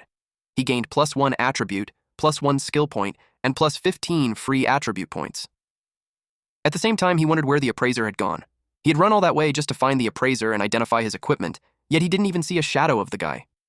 He couldn't understand why a perfectly good appraiser loved painting so much. Instead of staying in the shop and doing his job, the guy ran off to the grasslands to sketch scenery. Just then, the system suddenly notified him that his skeleton champion had died. The cataclysm trait was triggered. His skeleton champion resurrected in the summon space with full status. However, the skeleton champion could not trigger the resurrection effect again for 60 minutes. He didn't expect it to be killed instantly. The skeleton champion had nearly 150,000 health points, yet it was still killed in a single moment. He wondered if the appraiser had done it. If he had known that a non-player character could be this strong, he would have definitely saved more of his lifespan earlier. While White Knight was checking below the cliff, someone suddenly appeared behind him and said he wasn't bad for someone who could summon so many piles of broken bones. This man was Huai Jian, the appraiser and painter of Novice Village number 9527. His level and health points were unknown. White Knight immediately noticed his terrifying speed. Jian said he rarely came out in such a good mood to sketch scenery, yet that kid's pile of bones had completely ruined it. He told White Knight to speak and asked how he planned to compensate. White Knight asked if paying money would be acceptable. Jian took the pouch and asked if he really looked like someone who needed money. Still, he wasn't unreasonable. He said he would charge 100 coins, and White Knight could also take the painting. After all, his work wasn't something just anyone could get their hands on, so the kid should actually be grateful. White Knight opened the painting and silently thought that even a 3-year-old could probably draw better. Jian noticed his expression, and a dangerous aura immediately spread around him. White Knight quickly clarified that he had misunderstood. He explained that he simply wanted to calm his mind and wash his hands first, so he could properly appreciate the insights Jian had poured into the painting. That answer pleased Jian. He said the kid wasn't that bad after all. Since he happened to be in a good mood, he asked if White Knight had anything that needed appraisal, because he would do it for free. White Knight immediately thanked him. Jian inspected the equipment and commented that White Knight's strength wasn't bad, and his luck was pretty good too. Then he muttered that for 100 coins he had appraised 4 items, which meant he had actually lost big this time. Jian chanted a spell, and the details of the equipment appeared. The first item was the Shadow Boots. They were plate armor footwear, level 10, and classified as a dark gold grade item. Durability was 200/200. The requirements were 80 strength and 50 constitution.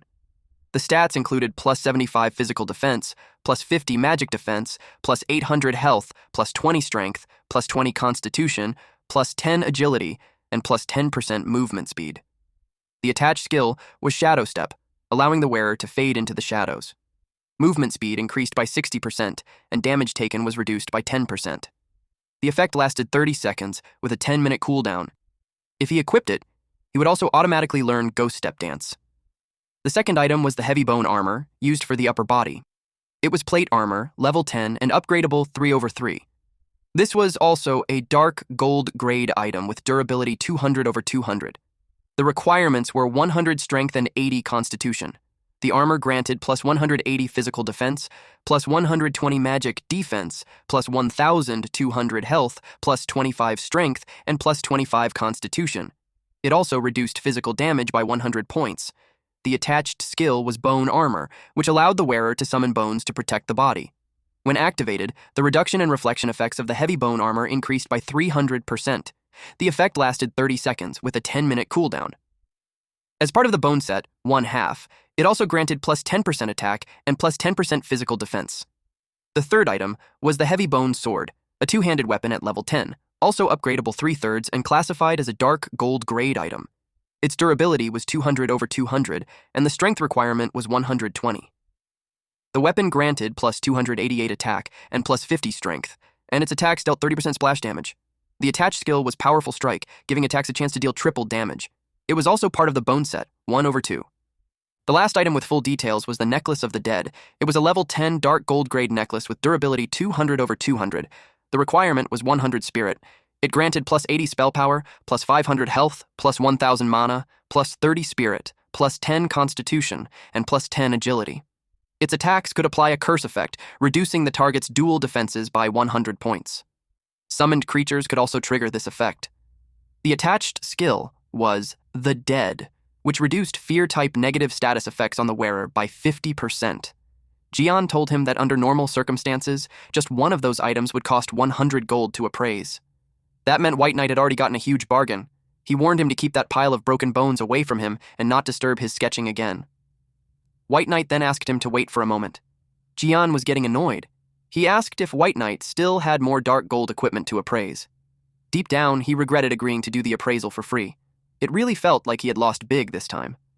To his surprise, the kid actually had epic grade equipment as well. White Knight simply said he had just been lucky.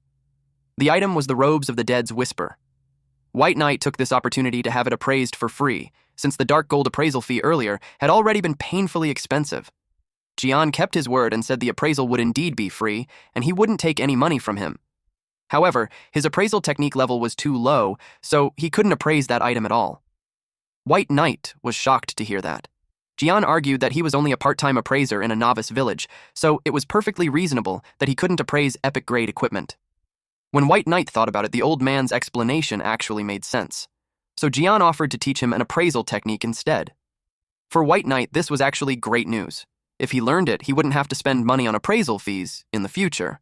However, Jian said he would need to pay tuition first. White Knight asked how much it would cost. Jian raised 5 fingers, so White Knight guessed it meant 500 coins.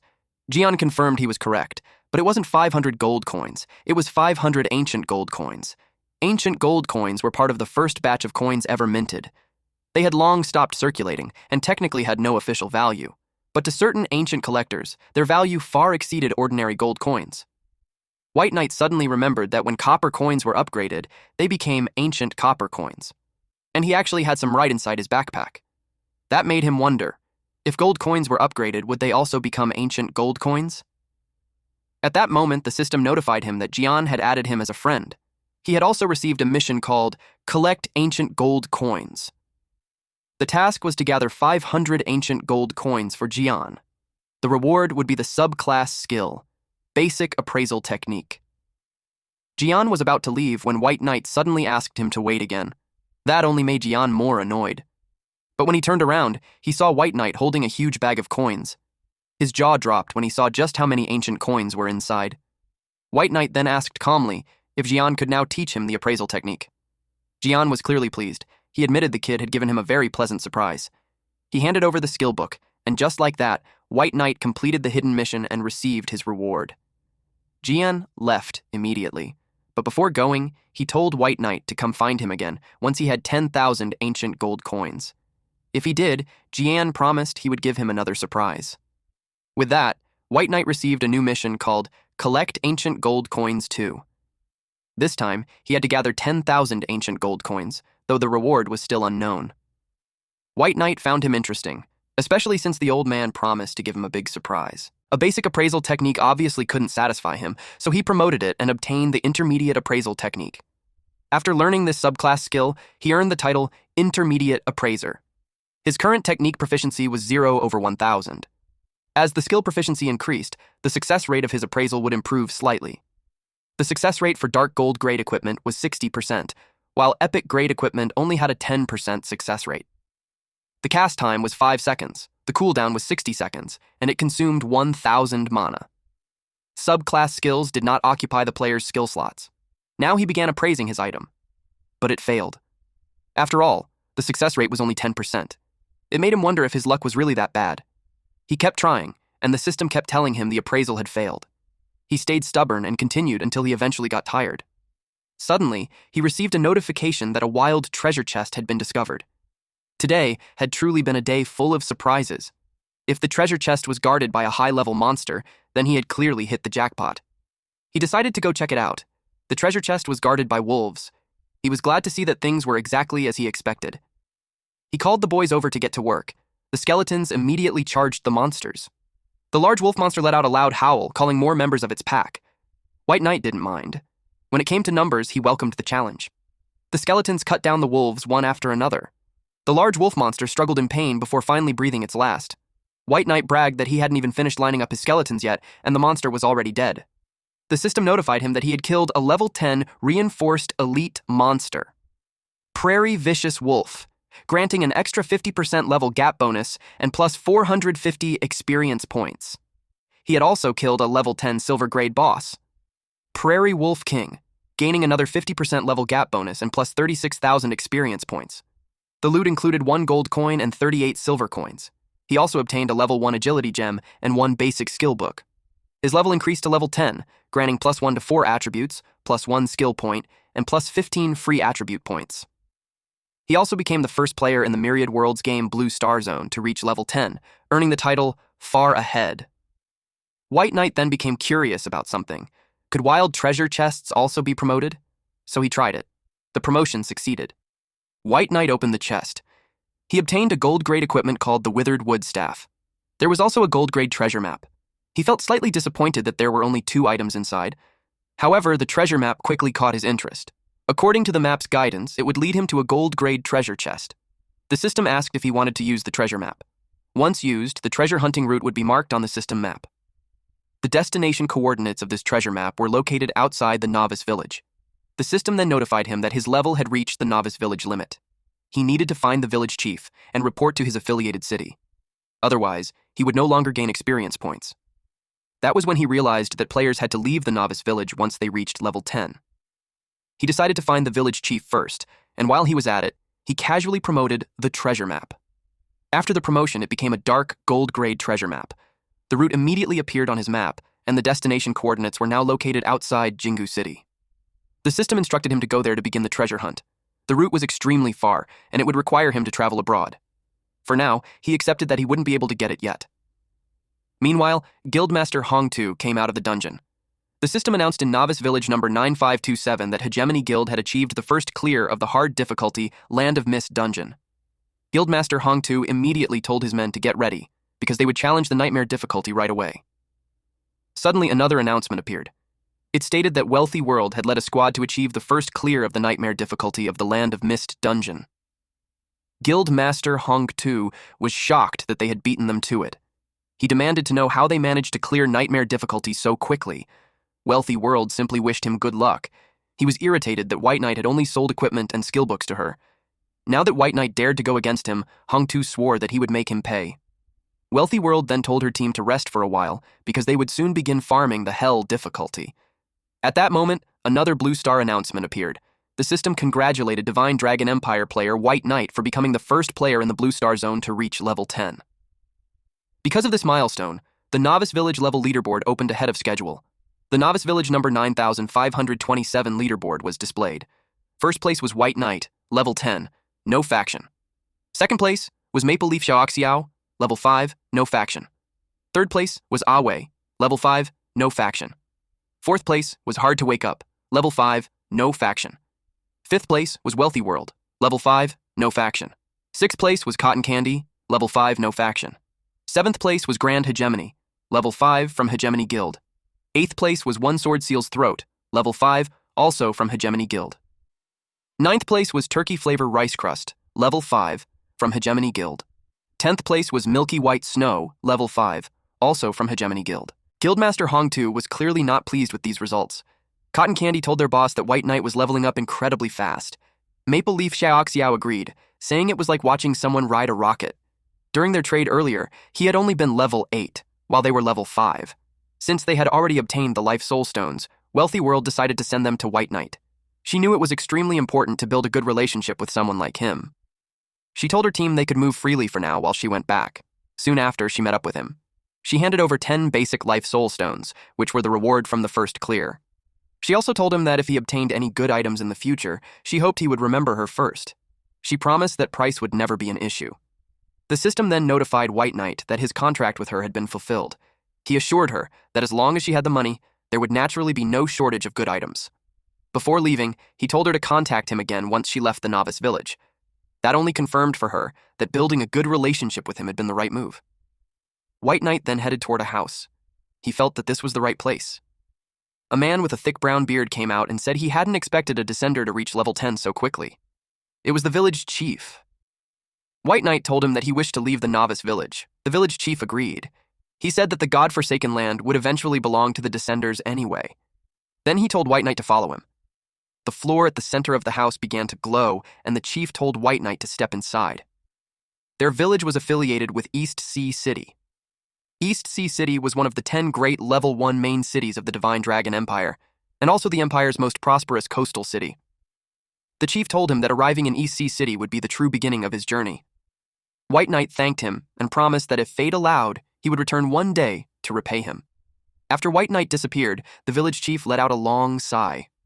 He quietly muttered that the chaotic times of the god-forsaken land were coming again. And this time, he didn't know how many people would die.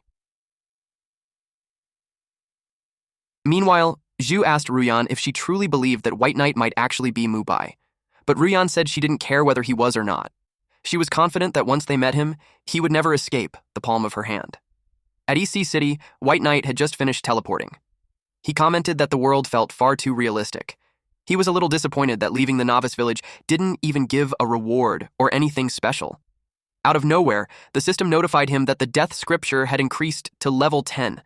The death scripture profession belonged exclusively to him. It could not be dropped, damaged, or traded. He could summon it or put it away at will. It was currently level 10, matching his character level. Its basic attributes were plus 300 spell power, plus 100 to all attributes, and damage dealt by undead creatures increased by 100%. His summons would also receive this buff. Another effect was Soul Siphon, where targets killed by him or his summons would have a portion of their soul power absorbed by him. When wild monsters were killed by him, their respawn time doubled. When players were killed by him, they would suffer double penalties, including lifespan loss. His current soul points were 0. He needed to consume 1,000 soul points to gain a second chance to open the death scripture. The second special effect would unlock at level 30. The scripture was a book of rules that only he could read, and once certain conditions were met, he could learn the exclusive skills of the Death Sovereign from it. He found the double death penalty and the ability to learn exclusive skills particularly interesting. He opened the book, and the words inside began to float and glow. His own eyes also started glowing. At that moment, he learned a new skill called Death Gaze. The process was painful, but he successfully obtained the skill. Death Gaze was an SSS rank skill, level 1, with 0/50 proficiency. It was an active skill. Its effects were as follows. First, it dealt true damage equal to 50% of his spell power per second for 10 seconds. Second, creatures caught in his gaze would be continuously affected by fear. Third, all creatures with a life level lower than his would immediately have all attributes reduced by 20% when they were gazed upon. This effect depended entirely on life level and could not be reduced by resistance. Fourth, creatures killed by death gaze would suffer extreme pain, and after resurrection they would enter a weakened state, with all attributes reduced by 40% for 12 hours. The skill was instant cast, with a 60-second cooldown, and consumed 5% of his maximum mana. Once released, it required no continuous channeling, and its maximum attack range was 100 meters. In simple terms, wherever his gaze fell, death followed like a shadow. He was impressed by the true damage per second, and even more excited about the promotion traits, which could eventually double the damage and double the attack range. However, he also thought the phrase, "whoever you stare at dies," sounded a bit perverted. Suddenly, someone appeared nearby. The man said he didn't expect that, among the Descenders, someone would awaken this kind of power. He told White Knight that he was both lucky and unlucky. White Knight asked him who he was. The man had long silver hair and a beard. His name was Situji, the city lord of East Sea City, and an elder of the Divine Dragon Hall. He was clearly another powerful figure whose level could not be seen. White Knight politely greeted the city lord Situ. Situ's eyes lit up. He said White Knight truly carried the power of death. He could see that White Knight had already changed classes into a sovereign class profession. According to him, a class like that should never appear in the God-forbidden land. Our MC was caught off guard as this person actually saw through his hidden profession. Situ then sighed and said it was a pity. If White Knight walked this path, his future would be far harder than other sovereign classes. Curious, White Knight asked what he meant. Situ said the answer would come through a test. If he passed it, he would learn more about the Death Sovereign. The system suddenly notified him that he had obtained a quest item, the Medal of the Forgotten. He also accepted an epic grade mission called Situ's Test. The goal was simple, but terrifying: clear the Land of the Forgotten and reach 100% exploration rate. The reward was unknown, and strangely, there was no failure penalty. White Knight was stunned. He had just picked up an epic mission for free. Then the medal began counting down to teleport him to the Land of the Forgotten. White Knight panicked. He hadn't even had time to prepare. He was planning to socket gems into his equipment first. He started shouting in frustration, asking where the teleportation array for the Land of the Forgotten even was. He had officially entered the Land of the Forgotten. The epic mission Situ's Test had now begun. To complete it, he had to clear the entire area within 72 hours and reach 100% exploration. White Knight immediately summoned his minions. Without them, he wouldn't feel safe for even a second.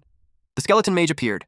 It had 5,080 spirit, 5,080 agility, 5,080 constitution, and 20,640 HP. Its spell power reached 10,160, and its physical defense was 1,693. Its main skill was Fireball, rank E level 9, which dealt 220% of its spell power as fire damage, with a 1.5 second cast time and a 30-second cooldown. White Knight was pleased. Now that his minions had Fireball, their attacks were much more fierce. Soon, enemy skeletons started rushing toward him.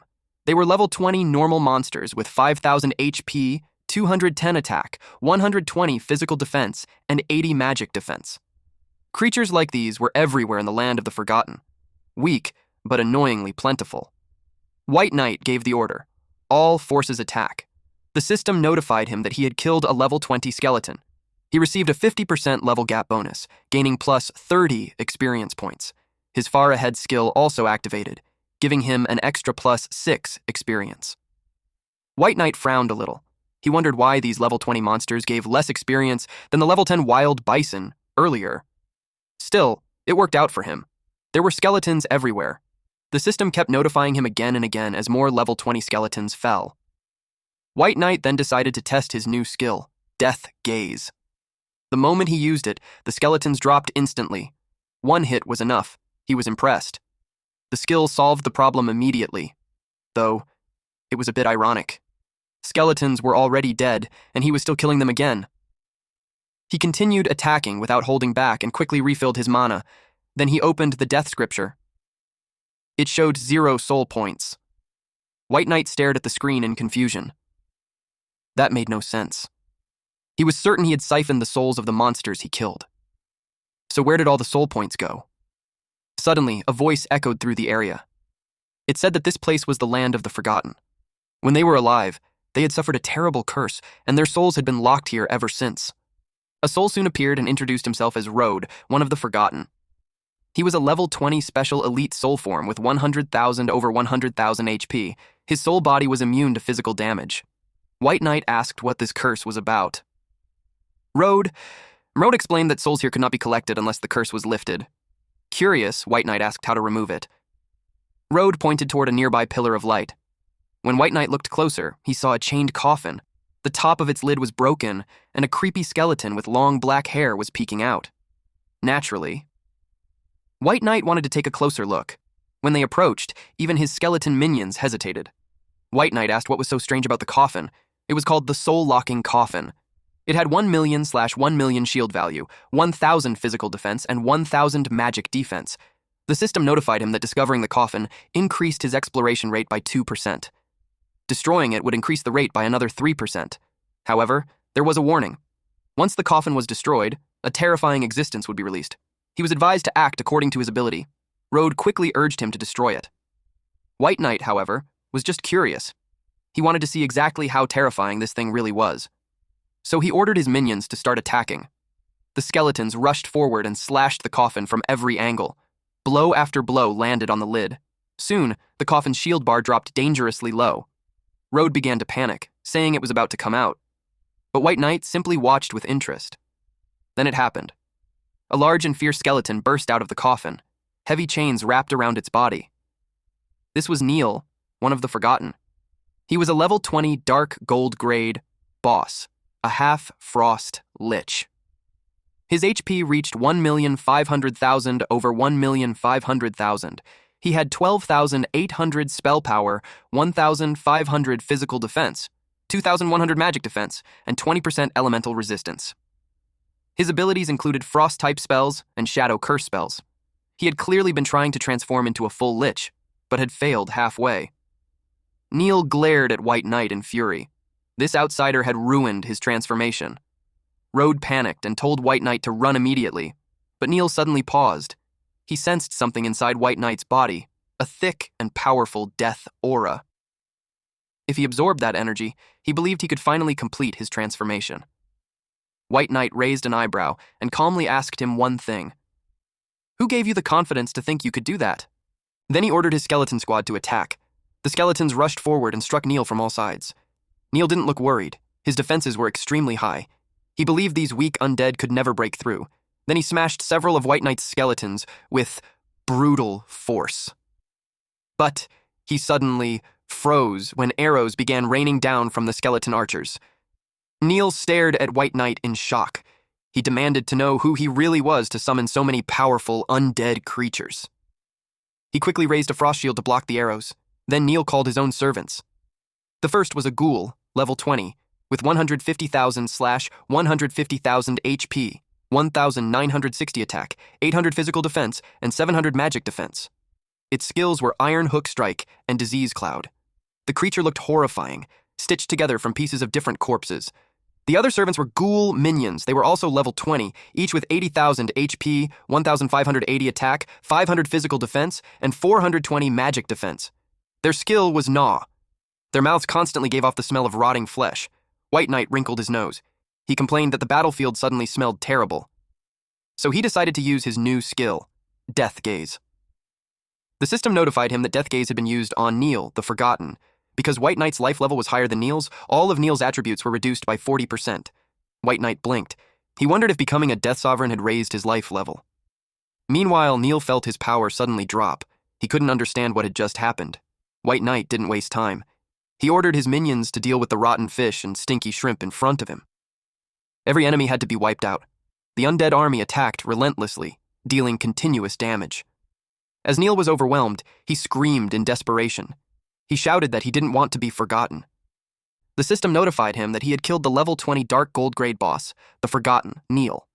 He gained a 50% experience bonus, receiving plus 750,000 experience. The Far Ahead skill also activated, giving him an extra plus 150,000 experience. Because of this, White Knight leveled up to level 12. He gained plus 1 point to all 4 attributes, plus 1 skill point, and plus 15 free attribute points. White Knight blinked. He couldn't believe the fight ended that easily. He also obtained a Dark Gold grade item called the Cursed Crown Fragment. This item was 1/7 of a Dark Gold grade equipment. If all fragments were collected, the cursed crown would automatically repair itself. But the wearer would suffer a curse and endure constant erosion from death energy. White Knight felt a little annoyed. The small monsters didn't drop anything, and the boss was surprisingly stingy. Still, he had to collect all the fragments. Since they were Dark Gold fragments, once repaired, the finished item should at least reach epic grade equipment. For now, he decided to keep it. Out of nowhere, Road appeared right in front of him, amazed that White Knight had actually granted Neil his release. He invited White Knight to go kill the next person, then quickly corrected himself. They would go save the next person. Road told him to just follow him since the next one was right ahead, but this time it wouldn't be that easy. White Knight didn't expect there to be another one. White Knight replied that if it was too troublesome, he wouldn't bother going. Road immediately tried to bribe him with a skill book. White Knight squinted at him and asked why he didn't take it out earlier if he already had one. The skill book was called Corpse Explosion. It was an active skill, C rank level 1. It detonated a target corpse or remains, dealing magic damage to all enemies within a 5-meter range. It couldn't be used on boss corpses. The damage was 10% of the target's maximum HP, plus 100% of spell power. The cast range was 30 meters, with instant cast, a 30-second cooldown, and 300 mana cost. When White Knight read it, he realized it was an area of effect skill.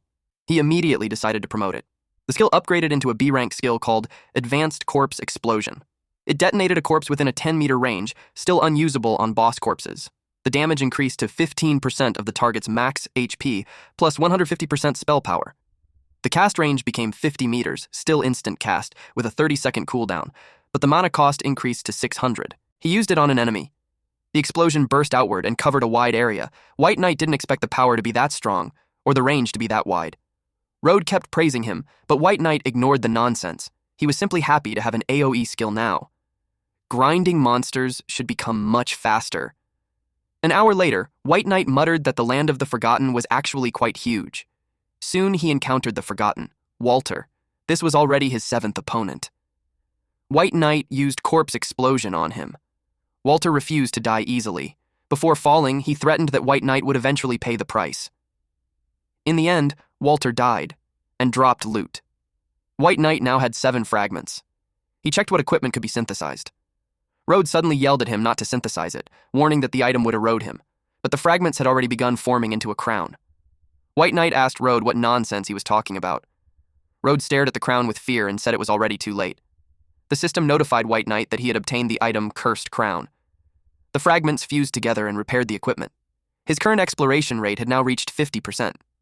Just as he expected, once the fragments were promoted, the final item's grade also increased by 1 level. But the 50% exploration rate meant there were still other monsters remaining. Road urgently told him to throw away the crown immediately. Otherwise, the death energy would erode him, and he would eventually become a walking corpse just like the others here. But White Knight stood there, in a daze. Road shouted again, telling him to throw it away quickly. The system then notified him that he had suffered death energy erosion from the cursed crown. However, the death energy stored in his body had already reached its limit. He could continue absorbing more only after consuming some of it. Any excess death energy would not cause any effect on him. Suddenly, the ground began to tremble. White Knight snapped back to his senses. He asked if there really was such a terrifying enemy here. He immediately ordered the skeleton squad to form a defensive stance. A faint white light began leaking out from the ground. Road instantly realized who was coming, and fear filled his face. A red coffin with golden edges slowly rose from the ground. The system notified that the aura of the cursed crown had awakened Lich Franklin, who had been slumbering beneath the Land of the Forgotten. Road shouted that it was Franklin who had cursed them all. He was the one who turned this place into the Land of the Forgotten. Road begged White Knight to help him kill the monster Franklin. In return, he was willing to pay anything. White Knight realized that this NPC had already become something like a companion to him, so he promised to help. Road's status panel appeared. He was the mayor of Sunset Town, and what stood before White Knight was only a remnant of his soul. He was a level 20 special elite in soul form, with 100,000 over 100,000 HP. His skill was Soul Possession, which increased the target's main attribute by 20%. His soul form was immune to physical damage. Road had finally recovered his memories. He used to be the mayor of Sunset Town, but now he was the only remaining soul left. White Knight accepted the unique hidden mission, Road's request. The objective was to kill Lich Franklin. The reward was unknown. He also received the Soul Possession buff, increasing his spirit attribute by 20%. Road thanked White Knight. Franklin was incredibly powerful, so he promised to fight alongside him with everything he had. The Forgotten. Franklin was a level 20 Frost Lich. Because he was in a severely injured state, his level had been reduced. He was still an epic grade boss, with 15 million/15 million HP, 48,000 spell power, 5,000 physical defense, and 8,000 magic defense. His elemental resistances were 95% ice, 30% shadow, and 25% death. His skills included frost spells, shadow spells, and death spells. He was a true lich. Even though his soul had suffered heavy damage, he was still extremely dangerous. Franklin was surprised to see that the pitiful man from back then had actually survived. Then he sensed the power coming from the repaired cursed crown. He called for the crown to return to him, its rightful master. But to his surprise, the crown didn't respond. White Knight calmly said there was no reason the item in his hand should listen to Franklin's summons. The cursed crown head was a legendary grade item usable from level 10 to 20, with 1,000/1,000 durability. The normal equipment requirement was Franklin, but the Death Sovereign could ignore that requirement and forcefully equip it. After killing the opponent, the equipment restriction would return to normal. Its base attributes were level 15, plus 100 physical defense, plus 200 magic defense, plus 2,000 HP, plus 4,000 mana, and plus 75 to all attributes. White Knight put the crown on. Its effects were as follows: plus 10% spirit, plus 30% curse resistance, and the wearer would suffer continuous energy erosion. One of its skills was Power of Curse, a passive ability that caused all spells to carry a curse effect. It randomly applied 2 curses to the target, lasting 5 seconds, with a 5-second cooldown. The second skill was Curse Aura, an aura-type skill. When activated, all enemies within 100 meters had their speed reduced by 30%. This included attack speed, movement speed, and casting speed. The skill consumed 200 mana per second and had no cooldown. Franklin immediately summoned his Shadow Knights. They were level 20 with 200,000 over 200,000 HP, 6,800 attack, 1,800 physical defense, and 1,800 magic defense. Their skills included Shadow Charge, Power of Shadow, and Shadow Shield. The army of an epic grade boss was clearly much stronger than that of a dark gold boss. White Knight didn't hesitate. He challenged the underlings first and ordered his skeleton squad to charge. The skeleton knights struck the horses of the Shadow Knights, while the skeleton archers rained arrows down on them. White Knight activated Curse Aura.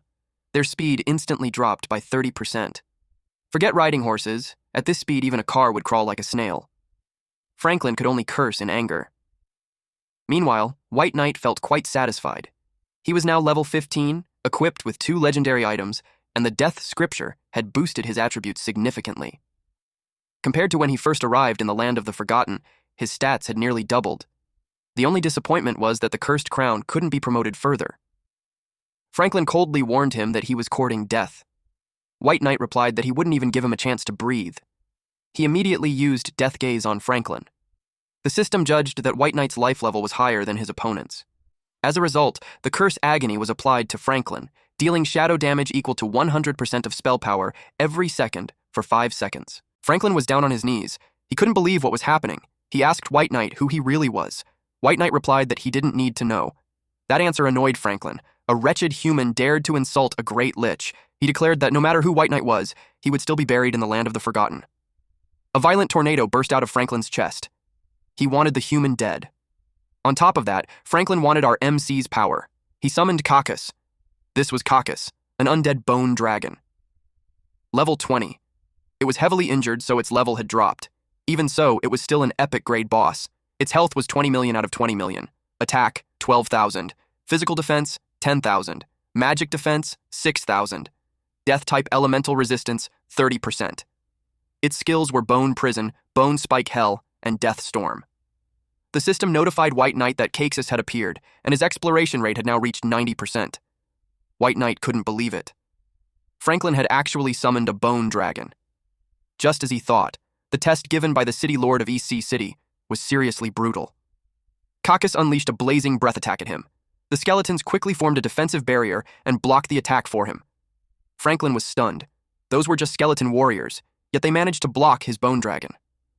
The system notified White Knight that he had consumed all his death energy points to reinforce the target skeleton warrior, boosting all its attributes by 640%. He suffered death energy erosion from the Cursed Crown. His death energy points increased by +10. As he began collecting death energy again, he thought of the crown as a walking power bank. He was excited to demonstrate his power. Franklin was pushed back and became furious. He shouted at White Knight for using his crown. Then he unleashed Frost Hell. The spell shot straight into White Knight's chest. Franklin burst into loud laughter after firing his death ray. With a fragile human body like that, he expected the man to die instantly. But he soon realized something was wrong. This human had learned the life-sharing skill, but that skill wasn't perfect. Franklin immediately cast a powerful spell called Death and Decay. Then he created Bone Prison, trapping our MC inside. He followed it up with Bone Spike Hell. Most of White Knight's skeletons were pierced by spikes that erupted from the ground. White Knight realized Franklin was trying to use area of effect attacks to break his life-sharing. He recalled the unreinforced skeletons to free up summon space. Now Franklin wouldn't be able to break it. Then he ordered the remaining skeletons to capture the leader. If they caught Franklin, the bandits would fall apart. He planned to finish him directly. Franklin was startled when a skeleton suddenly got close. He dealt continuous damage to it. White Knight told his skeleton to endure. The skeleton was eventually torn into pieces. Franklin declared that the human had lost, but White Knight replied that he was joking. The system notified that he had consumed death energy points. He reinforced the skeleton again. Franklin grew frightened when it started approaching him once more. He couldn't move from where he stood. Then the skeleton struck and killed him. The system notified that White Knight had killed Franklin. He gained an extra 70% experience bonus and earned 12.75 million experience points. With that, he advanced to level 17. He gained +1 to all attributes, +1 skill point, and +15 free attribute points.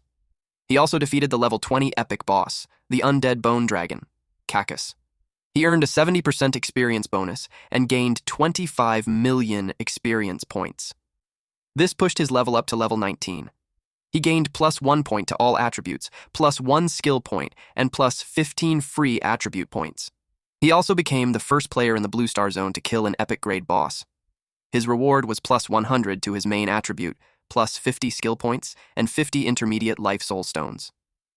White Knight couldn't help but feel impressed with his progress. He checked the soul stones and realized he no longer had to worry about his lifespan running out. He now had 50 advanced life soul stones, and each one could increase lifespan by 1 year after absorption. Naturally, he absorbed all of them, bringing his lifespan to 51 years. Just like that, his lifespan crisis was completely solved. The system then made a Blue Star Zone announcement. White Knight had become the first player in the entire Blue Star Zone to solo kill an epic grade boss. Wealthy World immediately realized that they had to cling to him tightly. When the announcement spread, Shu told Ruyan that they had to leave the novice village as soon as possible and meet up with this White Knight. Ruyan admitted that he was powerful, but as long as he was a man, whether he was White Knight or Mubai, she was confident he would fall for her charms. White Knight obtained the epic grade special item, Dragon Skull Pendant. When used, it would grant him an epic grade mount, the Undead Bone Dragon. He was amazed by it. Just imagining himself riding an epic flying mount already made him excited. Then he decided to promote it and obtained a legendary grade special item called Frosthorn. If he blew it, he could summon a legendary mount from the undead realm, the Frost Dragon. He blew the horn. An ominous portal then appeared. A dense aura of death suddenly spread through the air. The Frost Dragon appeared. It stared down and didn't expect that the one who summoned it was just a foolish human. Suddenly, a light of purification enveloped it. White Knight panicked and quickly told it not to touch him. Then something unexpected happened. The Frost Dragon suddenly became docile. It willingly accepted becoming his mount. With that, White Knight's mount space was unlocked. A Blue Star announcement was made that White Knight had obtained a mount. At the same time, the Blue Star Zone mount leaderboard was officially opened. The Frost Dragon shrank in size and landed on White Knight's shoulder. White Knight soon discovered that mounts also had leaderboards, and even their own skills. The Frost Dragon was a God-tier advancement class at level 0. Its maximum level could not exceed the player's level by more than 10. It had 100 loyalty points, a 200% movement speed bonus, and health points of 1 million out of 1 million. Its stats would grow with its level. It had mana points of 20,000 out of 20,000, attack power of 12,000, spell power of 80,000, physical defense of 10,000, and magic defense of 12,000. Its elemental resistance included 80% to ice, 70% to water, 60% to dark, and 40% to other elements. Its skills were Frost Dragon Breath, Dragon Might, and Size Reduction. Once it reached certain levels, it would automatically comprehend more skills. Frost Dragon Breath dealt ice damage equal to 300% of its spell power every second to targets within a 5-meter radius, while applying stiffening and slowing effects for up to 10 seconds. Dragon Might released the pressure of the Dragon King, covering all creatures within a 1,000-meter range. Creatures with a lower life level than the Frost Dragon King would have all their attributes reduced by 10% to 20%. The greater the life level gap, the stronger the deterrence. If the level gap doubled, the dragon's effect would also double. Lastly, size reduction allowed the dragon to shrink its body to a certain extent, making it easier to fight or enter narrow places. White Knight was deeply impressed by the power of a mythical grade creature. Meanwhile, other players were going crazy over the new mount leaderboard. They were shocked that White Knight already had a mythical frost dragon. It honestly felt like he was playing a completely different game from everyone else. Some players told others not to compare themselves to White Knight. One of them had just seen his own boss, who was only level 3 and had an F-rank talent. After hearing that, the others suddenly felt much better about their situation. Meanwhile, White Knight was feeding his frost dragon when Road told him that he had sensed the location of the phylactery. White Knight asked where it was. Road simply told him to follow him. They went deeper into the forest and soon found Franklin's phylactery. It was an epic grade item with 1 million out of 1 million durability. This was a life-saving item that Franklin had crafted during the peak of his power. It contained his soul fire. As long as the phylactery remained intact, the Lich would never truly die. White Knight couldn't help but feel amused by how absurdly durable it was. Road said he wanted to personally finish off this guy. Suddenly, Franklin's voice came from the phylactery as he burst into laughter. He mocked Road and asked what a mere remnant like him could possibly do. Road was furious. He grabbed the phylactery with both hands and told Franklin to die. Franklin tried to resist, but it was useless. Rhodes succeeded. He then turned to White Knight and thanked him for everything he had done for Sunset Town. He thanked him sincerely, tears streaming down his face. White Knight immediately received several system notifications. First, he obtained 1,000 soul points, since he had destroyed the soul of the level 20 epic boss, the Forgotten. Franklin, he gained an additional 70% experience bonus and received 12.75 million experience points. This pushed him up to level 20. He gained +1 point to all attributes, +1 skill point, and +15 free attribute points. With this, he completed Rhodes' request and received an additional 10 million experience points, along with 1,000 gold coins. His exploration rate also reached 100%. This officially completed Situ's test. The system advised him to return to East Sea City and find Situ to claim his reward.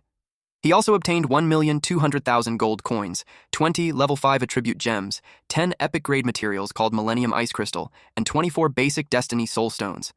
At the East Sea City Teleportation Plaza, there still wasn't a single player in the city. That meant no one had reached level 10 yet. Since that was the case, White Knight decided to test his mount first. He summoned his Frost Dragon. It appeared in its original form. Our boy's agenda now is to find Siyu and turn in the mission. He climbed onto its back and rode it. Some of the side characters saw the massive shadow that loomed over them, and they couldn't believe it. Eventually, Situ saw him arriving on the Frost Dragon. White Knight had clearly exceeded his expectations. As soon as that White Knight landed, Situ told him to make his pet shrink. Otherwise, his place wouldn't survive all that tossing around. They entered the lounge area. Situ quickly realized that White Knight's profession wasn't as simple as just a sovereign class profession. White Knight asked what he meant. He asked if there was a difference between sovereign class professions. Situ admitted he wasn't completely sure, but since White Knight had completed the test, he was willing to answer some of his questions. Meanwhile, White Knight couldn't help but think that Situ was a little stingy for not giving any mission rewards. Situ explained that in the Myriad Worlds game, professions were divided into tiers.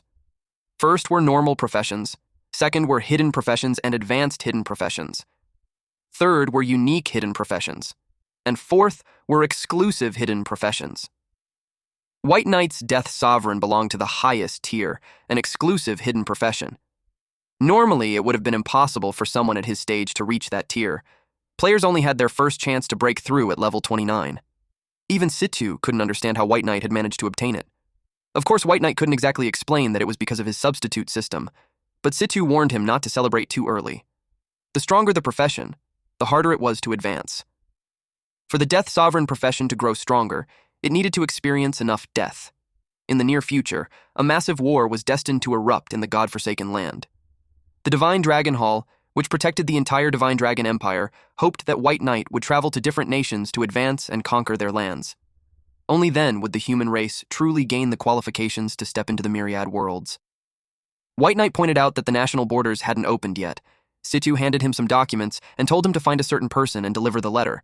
That person would give him a treasure capable of crossing national borders. When White Knight saw the picture attached to the document, he was surprised. It was Jian. The system then notified him that he had signed a contract with the Divine Dragon Hall. From now on, only he would be allowed to advance in other nations. If he violated the contract, he would be hunted down by the Divine Dragon Hall. However, if the Divine Dragon Hall managed to reunify the god-forsaken land, the contract would automatically become void. Situ told him that once he reached the 3rd tier, he would personally recommend White Knight to join the Divine Dragon Hall. Then he gave him something. With that item, White Knight would have unimpeded access throughout East Sea City. White Knight thanked him. He had received EC Token 007. It was a special item personally crafted by City Lord Situ, and only a very limited number existed. Possessing it made him the master of courtyard number 0007 in East Sea City. White Knight couldn't hide his excitement. He now owned a house in a Tier 1 city. Situ told him that as long as he held this token, he could do whatever he wanted in East Sea City. White Knight asked if he could kill people. This shocked Situ. He asked him who he wanted to kill. He answered that there were a few enemies he needed to take care of. He rode his black dragon and roamed around East Sea City. He realized that the city wasn't small. In fact, it looked like it would soon be as big as the capital of the Divine Dragon Empire. He arrived at the place and got off his dragon, but the guards didn't allow him to enter the private courtyard. White Knight threw the token at them. With that, the guards recognized him and let him in. While walking through the massive yard, he muttered that the city lord was quite generous. The system asked if he wanted to change the courtyard's name. He thought for a moment and named it White Knight's Courtyard. The system notified him that White Knight Courtyard had now been set as his teleportation and resurrection point in East Sea City. When he entered the house, he realized he didn't even need to decorate. It was ready to live in. He sat on the couch to relax and learn a new skill. He opened a book that cost him 1,000 soul points. He made a sour face after spending it all at once. The system notified him that he had learned a new skill, Death Domain Leap. It was an SSS rank level 1 active skill. It let him traverse the death domain and move as his mind dictated. It had several effects. First, he could use the death domain to instantly jump to a target location and remove all negative effects on himself. Second, after jumping, he would be protected by the power of death. During that time, he would be immune to all damage and negative effects for 3 seconds. Third, he could create something called a death curtain between 2 locations. He and his allies could move freely through it, but enemies could not pass.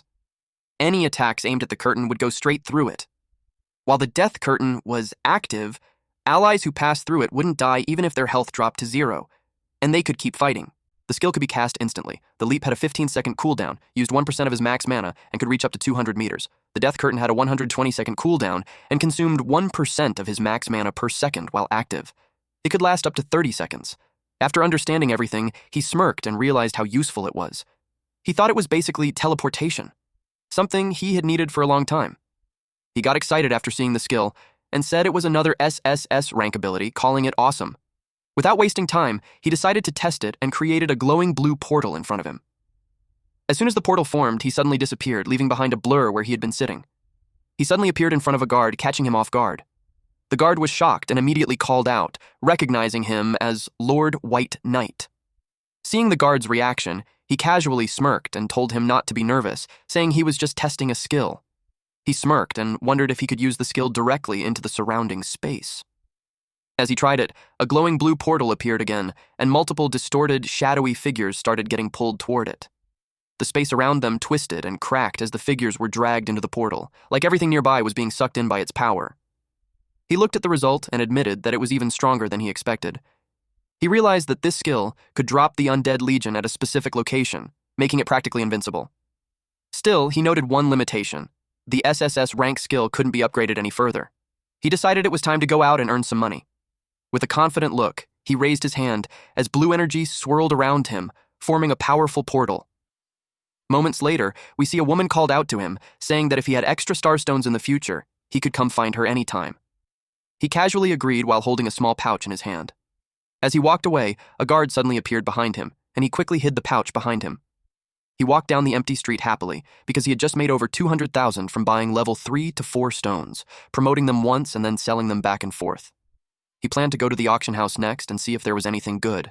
He made his way there. He stepped inside a grand, luxurious hall filled with ornate decorations and shining chandeliers. He clicked his tongue and thought that it was obviously a place meant for spending money. As he tried to go upstairs, a staff member stopped him politely. She explained that the second floor was an exclusive area for the auction and wasn't open to everyone. She then pointed out that he needed to purchase a ticket first if he wanted to go up. He realized that the cheapest ticket cost 1,000 gold coins, and the items sold there were around a whopping 100,000.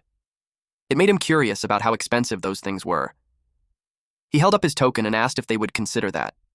The staff member was surprised and realized he was a distinguished guest of the city lord. She immediately handed him a VIP card and told him to keep it safe. The VIP card 007 allowed him to teleport directly into a private room whenever an auction started. Hearing this, he casually asked if it was free. She confirmed that it was, adding that the city lord's property would always give him premium treatment. The staff explained that the handling fee for his sales and purchases was only 5%, which was much lower than usual. She also added that if he ever ran short on funds during an auction, they could provide him with an interest-free loan of up to 10,000 soul coins.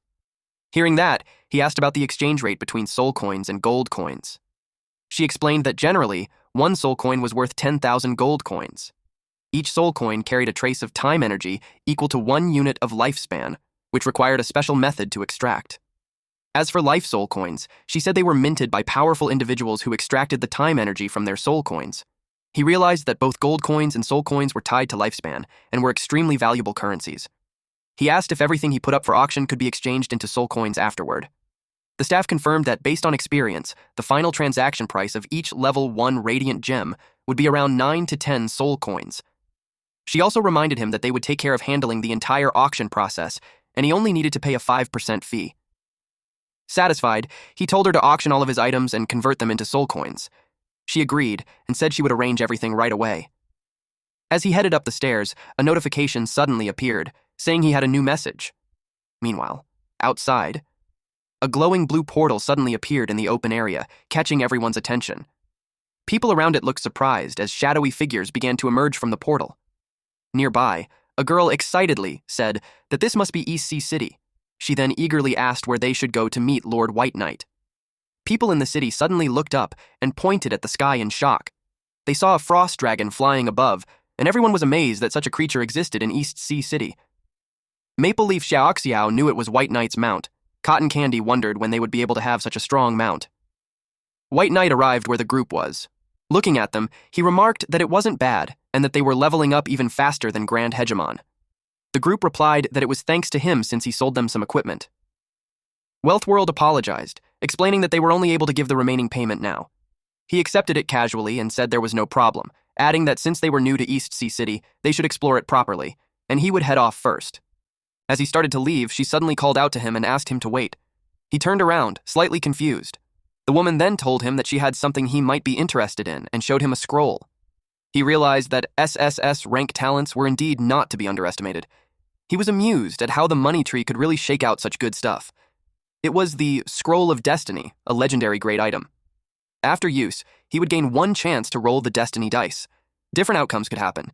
If he got one, he would receive a terrible destiny. If he got two, nothing would happen. If he got numbers 3 to 6, he would be favored by good luck. The higher the number, the better the reward. He looked at the item and immediately understood its value, thinking that in a gambler's eyes, this kind of item could be either a disaster or a huge opportunity. Interested, he asked how much she was selling it for. But instead of answering with a price, she told him it wasn't for sale. He was caught off guard and reacted with confusion. The woman explained that she didn't want money or items. Instead, she wanted to build a long-term partnership with him. She said she was looking for deeper cooperation moving forward. Curious, he asked what kind of cooperation she meant. Before she could fully explain, a portal suddenly opened nearby, and Hongtu stepped out of it, surprising everyone. He looked at them and asked if they had really arrived at East Sea City first. Hongtu looked frustrated and told them to just wait and see. White Knight realized that by this point, player parties with S-rank talents should all be arriving at East Sea City one after another.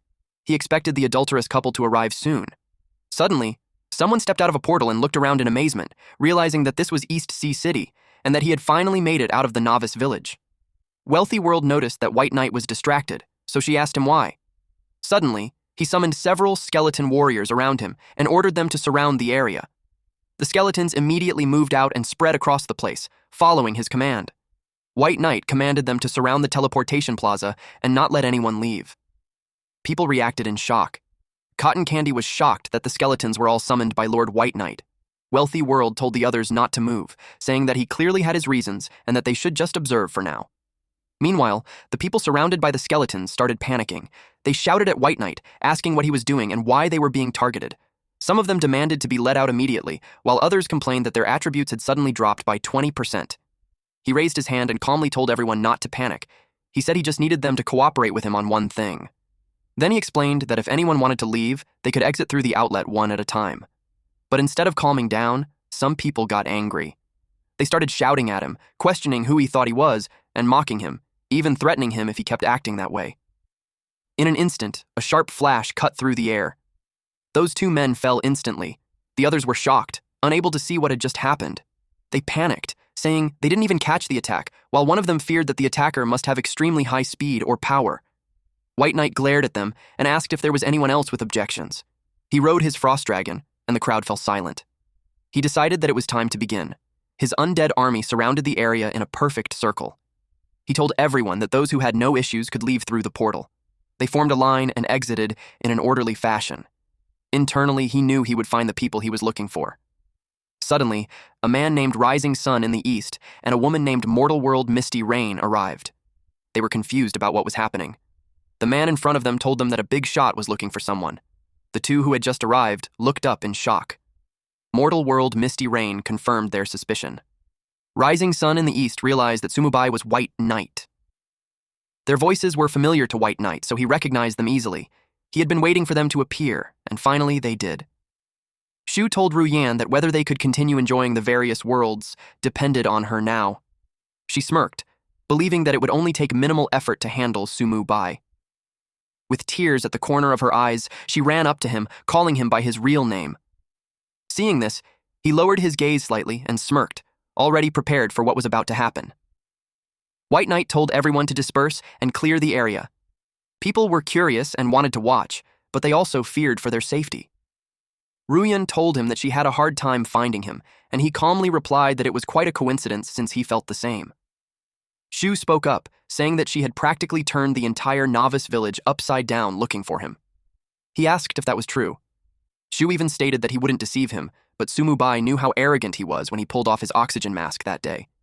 He gave a simple command, ordering his minions to teach them a lesson. This shocked Shu, so he asked what that meant. Sumu Bai replied that it was simply to make them properly repay their loyalty to him.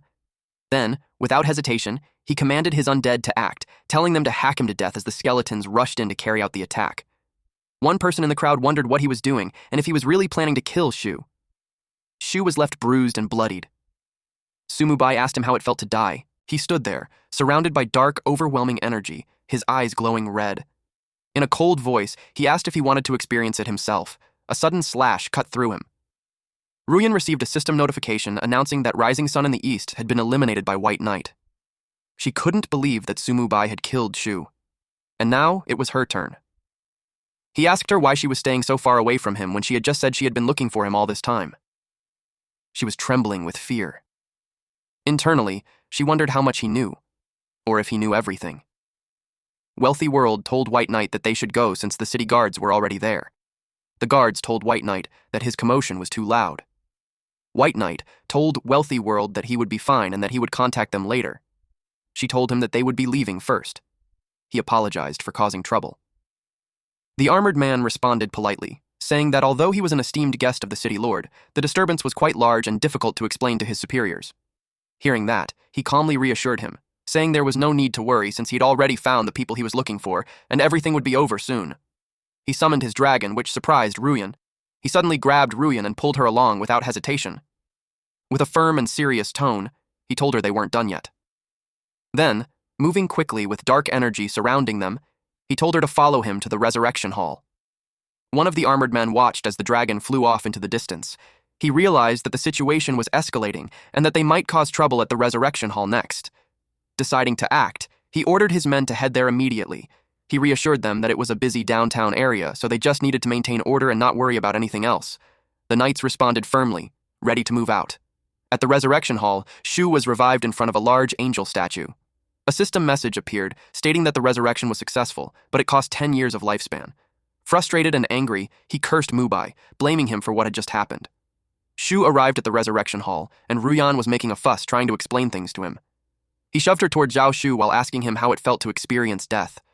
Ruyan desperately tried to explain, saying she was forced to do everything and that she had always had his best interests at heart. She begged him to believe her, reminding him of their 5 years together. He looked at her coldly and reminded her of those 5 years, saying she should repay it now. With no hesitation, he raised his hand and gave the order to kill her. Hearing that, she completely panicked and begged for her life, desperately shouting for help. As the attack was carried out, she was struck without mercy. Shu could only stare and mutter that it was over. Shu bowed and admitted to White Knight that he was wrong, begging for mercy. But our MC just kicked him, smashing his face straight into the ground. After death, if they don't actively resurrect, their bodies can only be maintained for 30 minutes. He stared at their corpses and muttered that they were just getting what they deserved. Half an hour later, they resurrected, but lost 10 years of their lifespan. Ruyan immediately begged him to spare her life. She was terrified, because if he killed her again, it would truly be the end for her. He asked if they even thought twice when they cut off his oxygen supply. He kicked her into the wall, saying killing her would only dirty his hands. He called her a woman, with a heart like a snake and a scorpion, then told her to get lost. After that, he walked out of the hall. He felt relieved, finally getting his revenge. Now, it was time to enjoy the myriad worlds. The guards asked if he was done. He said yes, since the adulterous couple had received the punishment they deserved. He apologized to the guards for the trouble. After that, the guards withdrew. White Knight felt good. He decided to sweep up some loot first, then earn gold to upgrade his equipment. White Knight walked through a portal and returned to the city, blending into the crowd. While walking, he checked what he had and thought that searching through main cities for hidden tasks and making money through trading was still too inefficient. Just then, a message from Wealthy World popped up. She wanted to discuss something with him. They sat across from each other at a table filled with food. He asked her directly what she wanted from him. She said she would be straightforward, and he encouraged her to speak. She knew that he was aware her combat power was lacking, but when it came to making money, no one could beat her. With that said, she planned to establish a chamber of commerce and cooperate deeply with him. She believed that with his strength plus her financial resources, rising in that God-forbidden land was just around the corner. He answered, saying he wouldn't cooperate. Then he added that what he actually needed was an agent. He casually brought out a pile of gems, which shocked her. He explained that his talent allowed him to consume resources and upgrade an item by 1 grade. Hearing this, she was shocked and asked if such a talent really existed. He told her that he would give her 1% profit, and she just needed to handle matters for him. She told him she could act as his agent, but she wanted 10 million gold coins so she could change her profession at once. Hearing that, he was surprised and asked if she was serious about asking for that much. She explained that she would sign a soul contract with him if he helped her complete a class change. For all subsequent profits, she planned to keep 5%. He asked what she meant. She then revealed her status window. Her skill allowed her to accumulate massive wealth, and once she reached 10 million gold coins for the first time, her class would evolve into a hidden unique profession called God of Wealth. He realized that if she had been given more time to grow, it might have taken years before she could reach 10 million. He asked her seriously if she was really sure about the deal. She confidently said she had never been more serious. With that, they shook hands and agreed to work together. A system notification appeared, confirming that the contract between White Knight and Wealthy World had been successfully signed. From then on, she would have full authority to handle all commercial affairs between both parties. The ownership of 95% of his future wealth would belong to White Knight. Anyone who broke the contract would have their soul destroyed. Without wasting time, he gave her 10 million gold coins and told her to change her class first. As she accepted it, a golden light burst around her. In the next moment, her class successfully evolved into the hidden profession, God of Wealth. He asked if she had gained any new skills. She told him she got 2. The first skill was Money Shield, a passive skill with no level. For every gold coin she possessed in her backpack, she would gain 1 shield point. The limit was 100,000. If she didn't suffer an attack for 10 minutes, the shield would refresh again. Next was God of Wealth's Ingot, a profession-exclusive offhand item. It couldn't be dropped or traded. It was level 10 and scaled with her. This increased all her attributes by plus 50 and gave plus 2,000 health points and mana points. It had a special effect that needed to be unlocked first. With this, she could learn the God of Wealth's professional skills, but the price wouldn't be cheap. As he looked at it, he realized that this hidden class was like a powerful upgrade, similar to the death scripture. She was happy to see that her fortune tree had grown so much. She shook it, and about 680 soul coins fell out. On top of that, there was also an advanced life soul stone. She gave him a crystal and excitedly told him to hurry up and use his talent to upgrade the item. Taking the crystal, he activated his ability. As the energy surged, the item began to glow and evolve. The system displayed that it was a life soul crystal, a rare special treasure. After absorption, it would increase lifespan by 100 years. If he died, it would lose 1/10 of its value, and he would lose 10 years of lifespan. She was impressed. Suddenly, a system announcement appeared, revealing that the Blue Star Zone rankings had been unlocked. It showed that White Knight was currently in first place at level 20, ahead of the others. Seeing this, they realized that the novice protection period was about to end, and the rankings were now active. After that, he reassured her not to worry, saying the Myriad Worlds was full of opportunities to make money. He handed her a VIP card for the East Sea City auction house and told her to manage it well. And besides that, he also had a property that he wanted her to manage. When she asked where he was going, he smirked and said she should focus on experiencing the auction house properly. He was going to turn it into a quest. At Red Maple City's Yinchuan waterfall, Jian was painting. White Knight arrived to turn in the quest. Jian saw that he had come back early. He showed him his painting. It looked like it was done by a kid. But White Knight showered him with flattery. When Jian calmed down, he admitted that it wasn't bad, mentioning that last time the Book of Death wasn't opened, so he didn't notice. Then he looked at him seriously and asked if he was truly the Death Sovereign, and if the quest had been completed. Jian proudly showed off his painting and asked White Knight what he thought of it. Even though the artwork looked like something a child had drawn, White Knight praised it to the heavens. He called it the most perfect masterpiece in history, and Jian was instantly pleased. He remarked that the Book of Death had not been opened during their last meeting, which was why he failed to recognize White Knight's true identity. Now that he knew White Knight was the Death Sovereign, he asked whether the mission had been completed. White Knight brought out 10,000 ancient gold coins as proof. Jian told him to remember him if he ever came across similar items again. White Knight happily promised that he would never forget. Jian released a surge of green energy. A system notification announced that White Knight had successfully completed the hidden mission of collecting ancient gold coins. As a reward, he obtained a temporary skill called Shadow Chasing Sword Aura. Shadow Chasing Sword Aura was a special temporary skill that did not occupy a skill slot and could only be used once. Upon activation, it would summon an incarnation of Hui Jian's Sword Aura. The incarnation carried a trace of Jian's power and could unleash legendary-grade combat strength for 60 seconds. Its destructive power was so terrifying that the system warned him never to use it inside a city. Otherwise, imprisonment would be unavoidable. White Knight then took out a sealed letter and said he had another favor to ask. After reading the letter, Jian asked if he intended to cross the national border. White Knight replied that he did. Jian waved his hand and created a swirling green portal above them. White Knight asked if they were leaving immediately. Jian stared at him and asked what else they were supposed to do. Back in the city, Aoi noticed the swirling green energy in the sky and wondered if someone was crossing the national border. Wealthy World looked up and smiled, saying that their boss was causing trouble again. Cotton Candy was left speechless and wondered how White Knight could pull off something so unbelievable. Wealthy World smacked Cotton Candy on the head and warned everyone not to ask unnecessary questions. She reminded them to focus on their own work because White Knight was the person who could lead them all to the top. Meanwhile, White Knight and Jian arrived in the meadows of the Tianqi Kingdom. White Knight commented that returning to the country this time did not seem bad at all. Jian dismissed the remark and told him to stop making a fuss over nothing. Suddenly, a system announcement rang out for every player in the Divine Dragon Empire. White Knight had become the first player in the Blue Star Zone to cross a national border. As a reward, his title, leaving everyone in the dust, was upgraded. However, because the national war had not yet begun, the Tianqi Kingdom classified him as an invader. Every faction and player within the kingdom would attempt to drive him out. The system also warned that invaders killed before the war officially started could randomly lose 10% of their experience points or mana. White Knight immediately complained that he had been branded an invader the moment he arrived and noted that the Tianqi Kingdom clearly did not welcome him. Jian told White Knight to play by himself from now on because he had his own matters to attend to. The next moment, he disappeared. Since invaders were not allowed to enter the main city, White Knight decided to wander around instead. Suddenly, he sensed something looming over him. It was a massive, dark-winged, demonic vulture. The system displayed nothing but question marks for its level and health. White Knight was stunned. He had no idea what this giant flying monster was. The creature crashed into the ground and unleashed a violent shockwave that blasted White Knight backward. As soon as he regained his footing, he immediately summoned the Frost Dragon.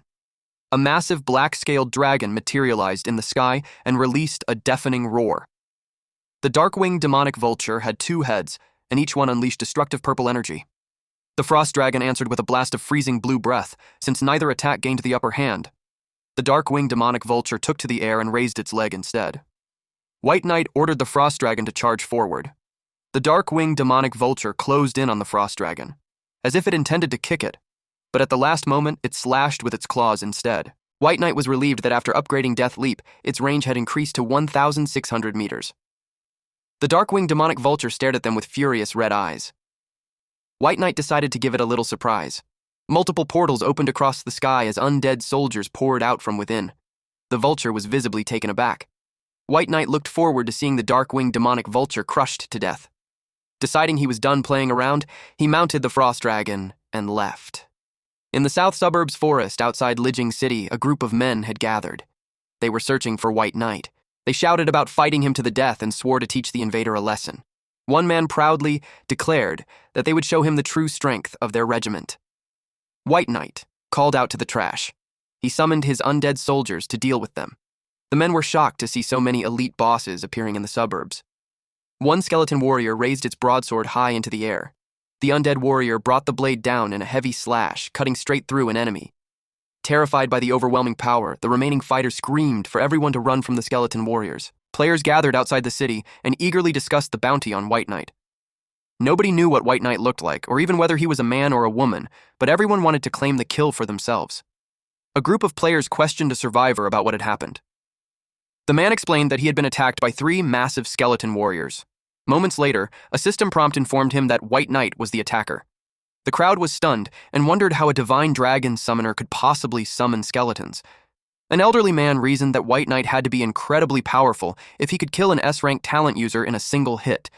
He advised the surrounding players to notify everyone nearby that White Knight had been spotted so they could regroup and confront him together. Deep down, the old player knew that charging in recklessly would not work. Having more people made things easier, but he secretly planned to steal the final hit for himself. Deep within the forest, White Knight lounged on a tree branch while a crowd gathered below. He had already expected them to come. They challenged White Knight to come out and fight them one-on-one. Meanwhile, the undead warriors had already taken their positions. Suddenly, several players died without even seeing what hit them. Panic instantly spread through the crowd. A system notification appeared and deducted 1% experience for killing a descender. White Knight grinned when he saw it and decided it was time to properly play with them. He ordered his skeleton warriors to attack while intentionally leaving their enemies with a sliver of health so they could fully experience despair. Realizing that White Knight was behind everything, several players rallied the others and urged them to charge together and kill him. However, a skeleton warrior effortlessly blocked their attack. Then the players suddenly began screaming for help. One player realized he had survived a hit and concluded that the skeletons were not as invincible as they had first appeared. However, he was confused because he still could not even cut through the skeleton's body. White Knight noticed that the enemy players had started fighting among themselves. He impatiently wished the national war would begin already so he could enjoy a proper massacre. Suddenly, someone spotted reinforcements and shouted that the city guards had arrived. The players were relieved and thought they had finally been saved. A group of armored city guards charged forward on horseback and ordered the invader to surrender. White Knight became curious about how strong the city guards actually were. He ordered his skeleton warriors to charge at them. One city guard instantly destroyed a skeleton warrior with a single slash. White Knight was shocked by their strength. He realized he had underestimated them because they were native powerhouses of the Myriad Worlds game. Now he understood that they were not opponents. A descender who had only been in this world for 4 days could casually challenge. The city guards quickly discovered White Knight's location and redirected their charge toward him. White Knight immediately broke into a sweat after realizing his hiding place had been exposed. He activated Death Gaze and unleashed a massive wave of energy. The players were shocked to discover that a single hit could remove 40,000 health points. One man quickly realized that White Knight had no intention of killing them, since he himself only had around 3,000 health. White Knight had already assessed their true strength and found it rather disappointing. However, since the area was still too dangerous, he decided to stop playing with them. He stepped into a portal. The soldier was left confused about where he had gone. White Knight emerged from the portal and arrived in a ruined city littered with corpses. Then he noticed the dark-winged demonic vulture looming overhead. He wondered why the vultures were there and whether they were responsible for slaughtering everyone in the city. When the vulture suddenly dived straight at him, he immediately dodged. He fell into a pond. The vulture let out a piercing shriek.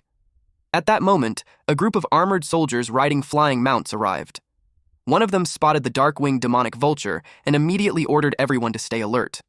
White Knight hid behind a tree and noted that the soldiers had arrived at the perfect time, drawing the vulture's attention away from him. The soldiers were immediately attacked. The captain took the hit, causing the other soldiers to worry. They suggested calling for reinforcements at once. The captain believed the dark-winged demonic vulture had already been sealed away. He demanded to know who had broken the seal. Since the battlefield was already descending into chaos, White Knight decided to make it even messier so he could take advantage of the situation and search for treasure. He was also eager to test whether the promotional skill worked on monsters. One soldier noticed the invader and reported his presence to the captain. The soldiers all wondered what he was trying to do. White Knight raised his hand toward the sky and targeted the dark-winged demonic vulture. A pillar of golden light descended and struck the monster. The sudden surge of energy caused it to evolve into a legendary-grade boss. The soldiers watched in complete disbelief. The captain wondered if White Knight was responsible. He immediately ordered his men to call for reinforcements. One of the soldiers grimly replied that it was already too late for that. The newly evolved creature grew even more heads and expanded into a colossal monster. The soldiers quickly retreated. They knew they stood no chance against it. One soldier was struck and thrown from his flying mount. The captain realized they were completely outmatched by the creature's new power. He urgently ordered everyone to retreat at once. The captain shouted for his men to lure the monster away while sending a distress call for rescue. Since White Knight was satisfied with the chaos he had caused, he decided it was time to leave. The captain watched him escape and wondered who White Knight really was. White Knight arrived at Apocalypse Map, Shifeng Mountain. Standing at the bottom of the ravine, he confirmed that he had reached the exact location marked on the treasure map.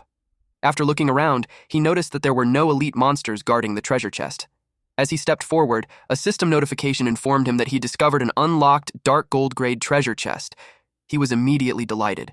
He crouched in front of the treasure chest and used promotion. The chest instantly upgraded into a locked epic-grade treasure chest. The system then informed him that unlocking it required 36 space crystals. It even mockingly asked whether he was too poor to afford them.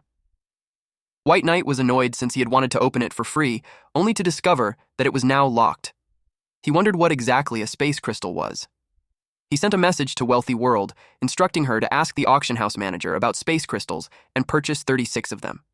He decided to leave the area first. Not long afterward, Wealthy World greeted him with a cheerful good afternoon. He immediately asked whether she had secured the crystals. Wealthy World explained that space crystals were high-level universal materials mainly used to construct teleportation arrays in major cities. They could also unlock advanced treasure chests, upgrade space tents, and create powerful defensive magic arrays. She then informed him that she had already purchased all 36 crystals and transferred them to him. A system notification confirmed that the space crystals had been successfully traded. White Knight acknowledged the trade and instructed Wealthy World to keep an eye out for special auction items. He specifically told her to prioritize buying ice-type and death-type materials whenever possible. She acknowledged the order. White Knight opened the epic-grade treasure chest. The system announced that all 36 space crystals had been consumed. In return, he obtained an epic-grade item called the Ring of Luck. The description simply stated that the ring could bring good luck. White Knight wondered if its true attributes had yet to be unlocked. Suddenly, a global system announcement revealed that Sichuan City had been destroyed by the legendary grade boss, the Dark-Winged Demonic Vulture. Because of the disaster, teleportation fees for surviving players were temporarily reduced to 0. The system advised everyone to seek shelter on their own and wished them good luck. Another announcement from the Shangqi Kingdom confirmed that the incident was linked to the invader White Knight. As a result, the bounty on his head increased by another 100%. Meanwhile, in Jingli City of the Tianbai Kingdom, a massive crowd of players filled the streets, complaining loudly about their situation. They despaired over how difficult leveling had become now that White Knight was actively blocking city entrances and killing anyone who tried to leave. Others pointed out that even when he spared them, with a single point of health remaining, any wandering low-level monster could easily finish them off and send them straight back to the respawn point. Some players angrily demanded to know why nobody had captured him yet. Others reminded them that White Knight had already destroyed Sichuan City and even forced a massive boss to kneel before him. They lamented that if they could not even leave the city to complete basic quests, they would never have any hope of catching up to him. Meanwhile, the Frost Dragon flew across a volcanic wasteland. A system prompt informed White Knight that he had successfully discovered Black Bone Valley. After observing the area, he decided it was safe enough. Now that he had accumulated enough soul points, he could finally open the death scripture once again. The moment he opened it, he triggered the class advancement quest, Approaching Death. The quest description explained that to truly step onto the path of the Death Sovereign, he needed to bring himself as close to death as possible. He had to precisely reduce his health from full to a single point within a strict 5-second window. If he failed, he would have to start the entire process over from the beginning. White Knight burst out laughing after reading the requirement. He found it hilarious that his permanent 1 health status had become the perfect advantage for completing this quest. He jumped off the Frost Dragon and boasted that the quest was far too easy for him. The system announced that life sharing had been activated and that the class advancement quest had been completed. Suddenly, a flood of system notifications appeared. White Knight had successfully advanced to a Tier 2 profession and unlocked a portion of the Death Sovereign's power. As a result, his profession bonuses had changed. His original skill, Lifelink, had been replaced with life sharing, while Summon Amplification had been replaced with Death Conscription. He also received a skill conversion privilege, allowing one of his existing skills to transform into a Death Sovereign profession skill. Since he was the first player in the Blue Star Zone to advance to Tier 2, he received an additional 100 points to all main attributes, 50 skill points, and an intermediate reward. White Knight was amazed by just how powerful the Death Sovereign profession was. He immediately decided to promote his skills even further. A system notification appeared, announcing that White Knight's S-rank skill, Life Sharing, had successfully evolved into the SS rank passive skill, Death Contract. This new ability forcibly distributed and shared all incoming damage among his contracted creatures. As long as even one contracted creature remained alive, no attack could directly damage his main body. In addition, he could extract health from any number of contracted creatures at any time and redistribute it equally to restore other targets. Immediately afterward, another notification appeared, revealing that his SS rank skill, Death Conscription, had been upgraded into the SSS rank passive skill, Death Edict. This passive skill had no level limit. It completely removed the cooldown from all summoning abilities, increased the attributes of all summons by 100%, expanded the capacity of ordinary summoning space by 30%, and increased commander summoning space by 10%. Furthermore, every summoned creature would automatically resurrect once at full status after death. White Knight wondered whether this new ability functioned similarly to creating clones. Suddenly, the Frost Dragon became restless. White Knight quickly realized that it was leveling up. The system announced that the Frost Dragon had surpassed level 30 and officially entered the infant stage. White Knight smiled, finding the situation quite interesting. He mounted the Frost Dragon and decided it was time to deal with the Dark-Winged Demonic Vulture once again. After unlocking the second effect of the Death Scripture, the Apocalypse Kingdom would become the battlefield of his undead legion. He arrived at the area where the vulture had last appeared, and quickly noticed that the target monster had hidden itself. Looking down from above, he spotted a group gathered outside the fortress gates, and realized they were planning something. He asked the Frost Dragon whether it wanted to go cause some chaos. Deciding that sounded fun, he headed down to play with them. Outside the gates, a knight urged the players to hurry and level up while it was still night. He warned them that if White Knight appeared, their only option would be to retreat back into the city. A nearby player questioned how powerful White Knight really was and wondered why people were still trying to capture him. Another brought up the rumors that White Knight was a demon capable of summoning an undead legion thousands strong and asked whether the stories were actually true. Meanwhile, another player confidently declared that he would level up quickly and eventually capture White Knight himself. Their conversation came to an abrupt stop when they spotted the Frost Dragon. They stared at it in confusion and wondered what it was. The crowd immediately panicked and scattered when the Frost Dragon unleashed a powerful frost beam. They instantly realized that White Knight had arrived. White Knight stepped through a portal and arrived at Black Mist Valley. He declared that Xiaosha City would become the official battlefield of his Heaven Annihilation Legion. Then he summoned his undead army. There were simply too few monsters in the area for it to serve as a proper leveling ground. Suddenly something appeared. It was a massive shadow wolf. White Knight was disappointed. He wondered whether this place was supposed to be a beginner map, because every creature he had encountered so far was only level 1. However, when he checked their health points and damage output, he was surprised to discover that the numbers were anything but low. Wanting the Headless Knight to experience the area as well, he summoned it. The Headless Knight asked who had summoned him. White Knight pointed at the enemies ahead and simply told him to kill them. The Headless Knight charged forward and activated Death Cloud Execute. A massive wave of dark energy swept across the battlefield. The severed head of a monster landed right in front of White Knight, leaving him surprised. He had not expected the Headless Knight to be this savage. A series of system notifications rang out as White Knight defeated a level 55 bronze boss, the Black Wind Wolf leader. Because he was within range of his summon, he received experience points. He also gained an additional 150% experience bonus, totaling 550,000 experience points. On top of that, he obtained a basic skill book and a bronze-grade weapon called the Wolf Fang Dagger. White Knight was shocked when the standard skeletons began evolving into Skeleton Kings. The first to evolve was the Skeleton King Archer, which reached level 30 with all 4 attributes at 15,379. Its health reached 236,900 out of 236,900. Its attack power rose to 97,600, and its physical defense reached 13,000. Its skills included level 9 Double Shot and level 9 Fatal Snipe. It was a powerful Skeleton King that possessed 3 times the attributes of an elite skeleton archer. there were also Skeleton King mages. These variants also reached level 30 and gained powerful level 9 skills such as Fireball and Sea of Fire. They possessed 3 times the attributes of elite skeleton mages. Lastly came the Skeleton King warriors.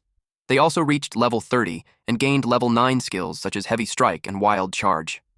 Like the others, they possessed 3 times the attributes of elite skeleton warriors. White Knight excitedly declared that he could now form his very own Skeleton Legion. He realized that after Death Conscription had evolved into the SSS rank skill Death Edict, all of his summons had become dramatically stronger. He organized each squad with 1 melee fighter supported by 2 ranged units. Then he laughed wickedly and declared that he would sweep across the entire land. He ordered his army to charge forward and slaughter every monster in sight. This triggered a flood of system notifications. They killed a level 55 Black Wind Wolf leader and gained an additional 150% experience bonus, earning 550,000 experience points. Another target, the level 58 Shadow Panther leader, granted an extra 150% experience bonus and 580,000 experience points. The notifications continued until the system congratulated White Knight for reaching level 31. He received increases to his 4 main attributes, 1 additional skill point, and 25 free attribute points to distribute. At that moment, one of his undead soldiers pointed towards something. He realized it was a portal. He wondered whether they had discovered a hidden dungeon realm. The system identified it as the level 60 dungeon, Myriad Poison Snake Cave. It then asked him to choose a difficulty. The highest available setting was Hell difficulty. White Knight decided to select normal difficulty first. Since the level gap was still significant, he wanted to test the dungeon before taking any risks. The portal glowed as he stepped inside. He arrived within the torchlit tunnels of the Myriad Poison Snake Cave. He ordered the Headless Knight to lead his subordinates and begin clearing the dungeon. Since it was a relatively small dungeon, he intended to finish everything in a single run. Meanwhile, in Xiaoshan City, someone was furious after hearing reports that an invader was targeting their city. The city lord ordered his forces to hold back the intruder with everything they had while he personally went out to arrest him and bring him to justice.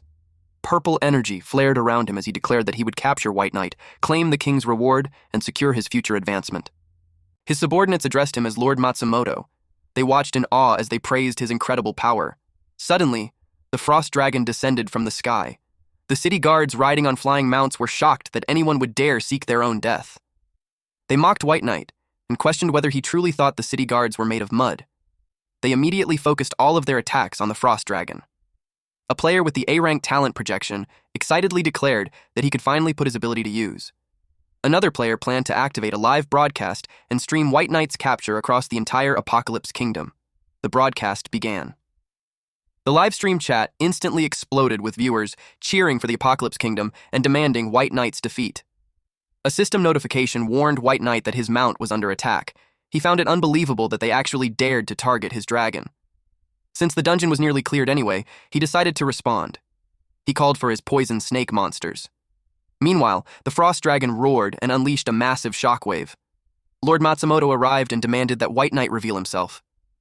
He threatened to count to 3 and kill the frost dragon if White Knight refused to come out. He began counting, but stopped the moment he sensed something. A portal opened, releasing undead soldiers along with countless poison snakes. The crowd was horrified when they saw the poisonous monsters. White Knight sent his army to play with them. The frost dragon let out a deafening roar at Lord Matsumoto. Then the Headless Knight stepped out of the portal and immediately activated Death Charge. The squad captain from earlier led his soldiers atop giant birds. He told them not to fear a bunch of level 30 skeletons and ordered everyone to attack.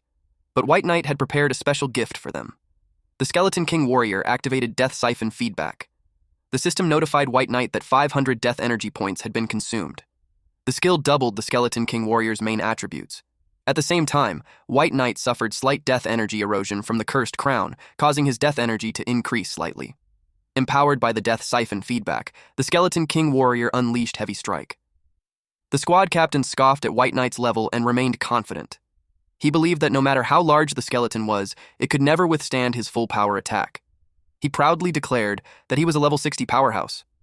Unfortunately for him, reality proved otherwise when a single strike dealt 90,000 damage and sent him flying. The Headless Knight loomed over the captain. The captain's eyes widened in horror as he watched the blade descend toward him.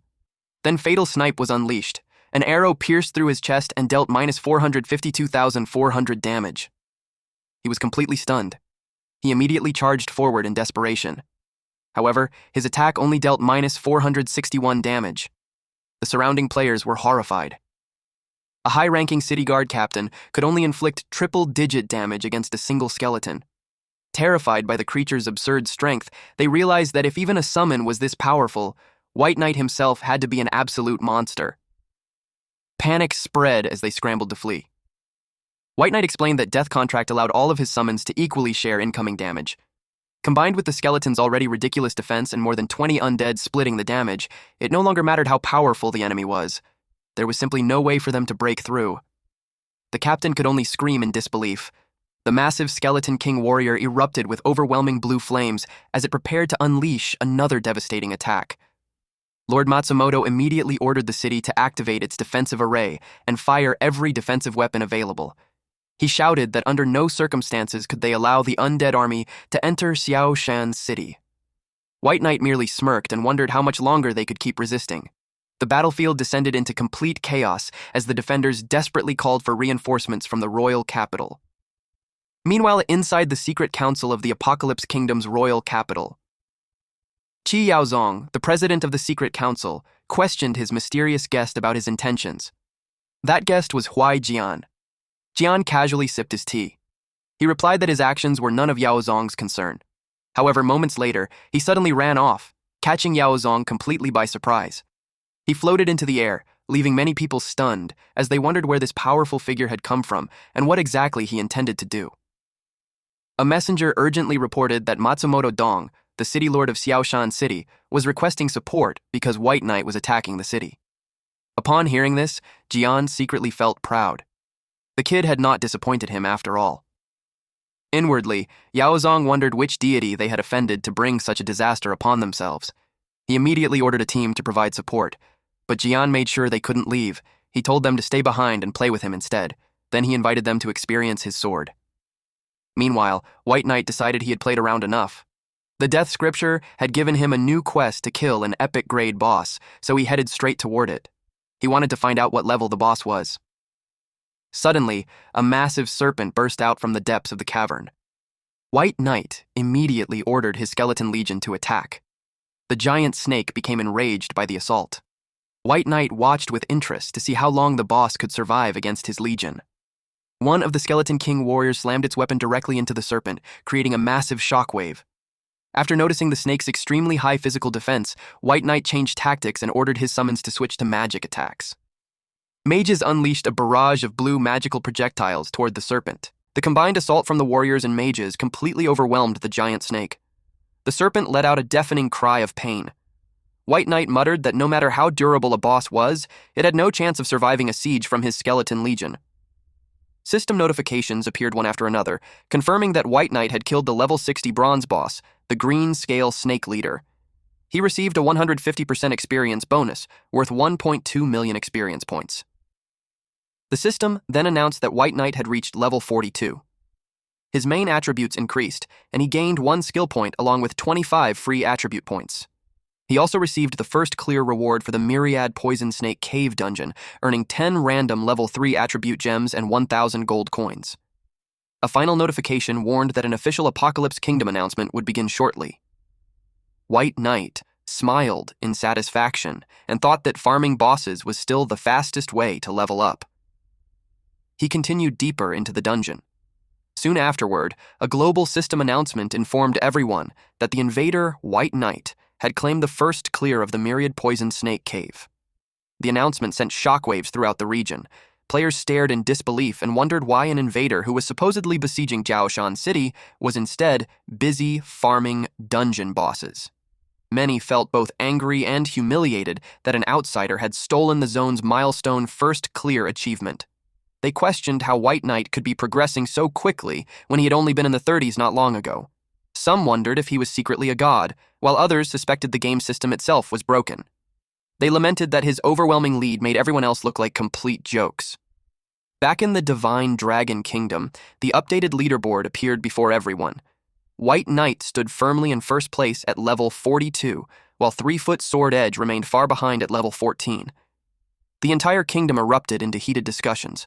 Some accused White Knight of using special medicine or exploits to level up so quickly, while others became excited at the thought of exploring Apocalypse Kingdom dungeons themselves. A few players celebrated loudly, proudly declaring that the Divine Dragon Empire was now far ahead of all its competitors. In the Apocalypse Kingdom's royal capital, Jian floated high above the castle. A group of guards was suspended, helplessly in the air as well. Yao Zong demanded to know Jian's identity and questioned why he had infiltrated the royal capital. Jian smirked and casually replied that he had only come to take a few things. Then he suddenly rushed off. Yao Zong immediately panicked and frantically ordered his men to pursue him and find out what the intruder was after. The guards soon arrived at the royal treasury. The captain stared blankly at the scene before him as he confirmed that this was indeed the royal treasury. His subordinate quickly verified that the place had been completely robbed, leaving behind not even a single hair. Suddenly, a kingdom-wide Apocalypse Kingdom system announcement echoed across the land. It warned that because a mysterious invader had successfully breached the royal capital treasury, all players within the kingdom would immediately lose 1 level. Furthermore, until the stolen treasury goods were recovered, all experience earned from hunting monsters would suffer a 50% penalty. The people panicked as despair spread throughout the kingdom. It felt as though the end had arrived. Meanwhile, Yao Zong furiously demanded to know who was responsible for this disaster. Meanwhile, White Knight walked through a dark cavern while a skeleton warrior carried a treasure chest behind him. He was pleased with the harvest he had obtained. Among the loot were even legendary scrolls and life soul stones. Satisfied with the gains, he decided it was time to head back. Suddenly, the death scripture detected clues related to a class equipment set. He wondered why it was suddenly reacting so abnormally. A bright light engulfed him, and a vision appeared within the pages of the book. He stared at the scene and wondered what it meant. Soon, he realized that the location shown in the vision belonged to the Holy Sanctuary Empire. He remembered that it stood on the same level as the Divine Dragon Hall. After the vision faded away, he acknowledged that the Holy Sanctuary Empire was an extremely dangerous place and not something to be provoked lightly. With that in mind, he decided to carefully plan his next steps and return first. White Knight stepped out of a portal and arrived in East Sea City. Wealthy World congratulated him on returning with a full harvest. She added that the entire Divine Dragon Empire now knew that he had wiped out the Heavenly Empress Palace. White Knight had not expected the news to spread so quickly. Wealthy World then mentioned that they could finally establish their Chamber of Commerce and asked him to choose a name. After thinking for a moment, White Knight decided to call it Myriad Worlds. Her group immediately approved of the choice. She proudly declared that their business would one day spread across the Myriad Worlds. She then sent White Knight an invitation to join the Myriad Worlds Chamber of Commerce. The other members followed suit, and they unanimously made him their guild master. After that, White Knight told everyone that it was time to sweep the auction house clean. The group eagerly agreed. The Blue Star Zone wealth rankings were updated globally. White Knight ranked first with 36.5 million soul coins. Wealthy World ranked second with 1.921 million soul coins, while Hermes held third place with 2.1865 million gold coins. Further down the rankings, a player named So Poor I Only Have Money occupied the 46th position with 11,000 gold coins. At the same time, a server-wide announcement declared that the Myriad Worlds Chamber of Commerce was recruiting full-time lifestyle players. The chamber promised crafting materials, a monthly salary of 20 gold coins, and a 5% commission after signing a contract. The surrounding players were stunned by the generous offer. They expressed complete disbelief and eagerly asked whether such an incredible opportunity could actually be real. They could not believe that such a good opportunity still existed. As a result, countless players decided to apply. A massive crowd quickly gathered at the registration area. Wealthy World did her best to maintain order. White Knight believed that once they secured enough talented recruits, they could begin expanding into the auction houses of other cities. He confidently declared that within a month, the Myriad Worlds Chamber of Commerce would spread across the entire Divine Dragon Empire. Elsewhere inside a grand chamber, a man ordered his subordinate to gather information on White Knight. This man was Ghost Hand, a deadly assassin. He confidently declared that White Knight would eventually die by his hands. He possessed an SS rank exclusive talent called Divine Concealment. This powerful ability increased the duration of all his invisibility skills by 200%, while reducing their cooldowns by 80%. Furthermore, His invisibility could not be detected by any detection skill below SSS rank. The talent also allowed him to ignore collision with units while invisible, increased his movement speed by 100%, and guaranteed that his first attack after breaking stealth would ignore all defenses and deal 300% damage. Meanwhile, inside the EC City Lord's mansion, Situji asked White Knight whether he truly planned to travel to the Holy Sanctuary Empire. White Knight explained that there was something there that he wanted. Situji warned him that, unlike the Divine Dragon Empire, the Holy Sanctuary Empire was a much higher-level existence. He asked whether White Knight could avoid going there. Situji explained that it was not impossible to go, but before doing so, he would need to participate in the Divine Dragon Academy's assessment and complete advanced studies there. White Knight immediately accepted and stated that he could begin the assessment right away. Situji raised his staff and decided to lend him a helping hand. As a glowing portal materialized before them, Situji told him to pass the assessment first. He warned that the road ahead might be one he would have to walk alone. White Knight thanked him before stepping through the portal. Situji watched him leave and sighed at the vigor and fearlessness of youth. A system prompt announced that White Knight had entered the consonant's wilderness. Looking across the vast plains filled with giant beasts, he remarked that the scenery was actually quite nice. Suddenly, a massive beast spotted him and charged straight toward him. White Knight was surprised that it attacked without warning. The skeleton warrior dealt with it. White Knight quickly realized that it had only been an ordinary monster. Moments later, the ground began to heat up and flames erupted beneath his feet. A giant flaming beast emerged from the inferno. The system identified it as the Flame Lion Emperor, a level 110 dark gold grade boss with 52,800 out of 52,800 health points. He was completely shocked. He immediately realized that this was the true assessment boss. Without any hesitation, he summoned his undead army. Dozens of skeleton warriors charged forward. They attacked from multiple directions at once. White Knight quickly realized that the boss's damage output was terrifyingly high and understood that this assessment would not be as simple as he had expected. He ordered all ranged units to focus their fire. The Skeleton King archers and mages unleashed a coordinated barrage of arrows and magic at the target, triggering a massive explosion. However, when the smoke finally cleared, the Flame Lion Emperor emerged completely unharmed. The mages unleashed a barrage of fire attacks. Realizing that the Lion Emperor was far stronger than expected, White Knight decided to use his trump card. He summoned the Frost Dragon. The Frost Dragon immediately unleashed a devastating breath of icy energy. The attack froze the beast solid and dealt minus 5,354 damage. White Knight muttered that he had expected something far more impressive from the creature. Suddenly, the ice shattered. The Flame Lion Emperor entered a berserk state. He ordered the Skeleton King to charge. Answering its master's command, the Skeleton King rushed forward. The Lion Emperor roared and unleashed a massive sphere of flaming energy. Then the Skeleton King activated Execute and cleaved straight through it with a powerful slash. White Knight noted the monster's short temper and decided to add even more fuel to the fire. He ordered his ranged units to focus their attacks once again. The relentless barrage of explosions overwhelmed the beast as its health steadily dropped. Eventually, the giant beast was blasted backward and collapsed to the ground. White Knight immediately looked toward the large pile of loot it had dropped. The system notified Mubai that he had received the Goddess of Luck's blessing. As a reward, he obtained 30 epic-grade crystals of fury, 26,400 gold coins, and 112 basic life soul stones.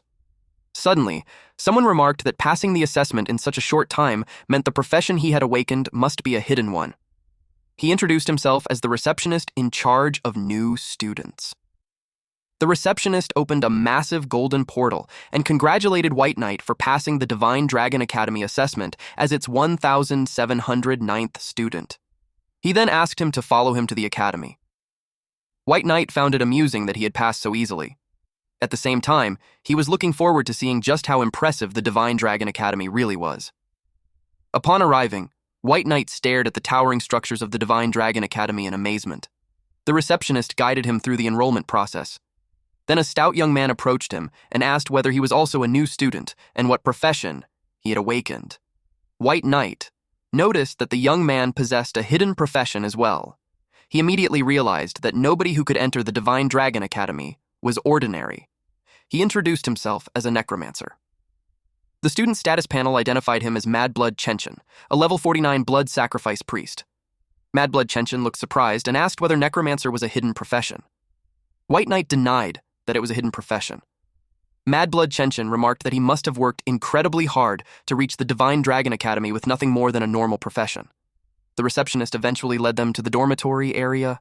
The two excitedly admired the impressive building before them. Mad Blood Chenchin commented on how incredible it looked. However, the receptionist quickly interrupted them and pointed toward a much more ordinary-looking building.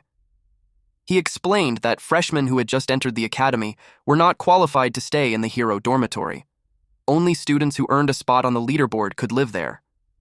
For now, they would have to stay in the regular dormitory. The two were immediately disappointed and wondered what kind of people were actually qualified to live inside the hero dormitory. Several nearby students overheard them and began mocking them. One of them was a level 66 Venom Warlock, while the other was a level 68 Forbidden Spell Mage. They mocked White Knight and Mad Blood Chenchin, calling them weaklings with ordinary professions. Mad Blood Chenchin immediately lost his temper and shouted back at them. White Knight stopped him and warned him not to act impulsively. The receptionist also reminded them that private fights inside the academy were strictly forbidden and could result in expulsion. Any challenge had to be formally issued through the martial arts arena. The older students continued mocking them. This only made Mad Blood Chenchin even angrier. White Knight told him to let it go, reminding him that they were currently no match for those students. He suggested returning to the dormitory and getting some rest first. Mad Blood Chenchin reluctantly agreed, but swore that one day he would teach those people a lesson. White Knight silently decided that as a newcomer, it would be best to hide his strength for the time being. The more he learned about the Divine Dragon Academy, the more interesting it became. The receptionist opened the room and told them to rest for now. He informed them that all freshmen would gather at Divine Dragon Square in 1 hour. They thanked the receptionist. Meanwhile, back at the Chamber of Commerce, everyone was shocked to hear that White Knight had gone to the Divine Dragon Academy.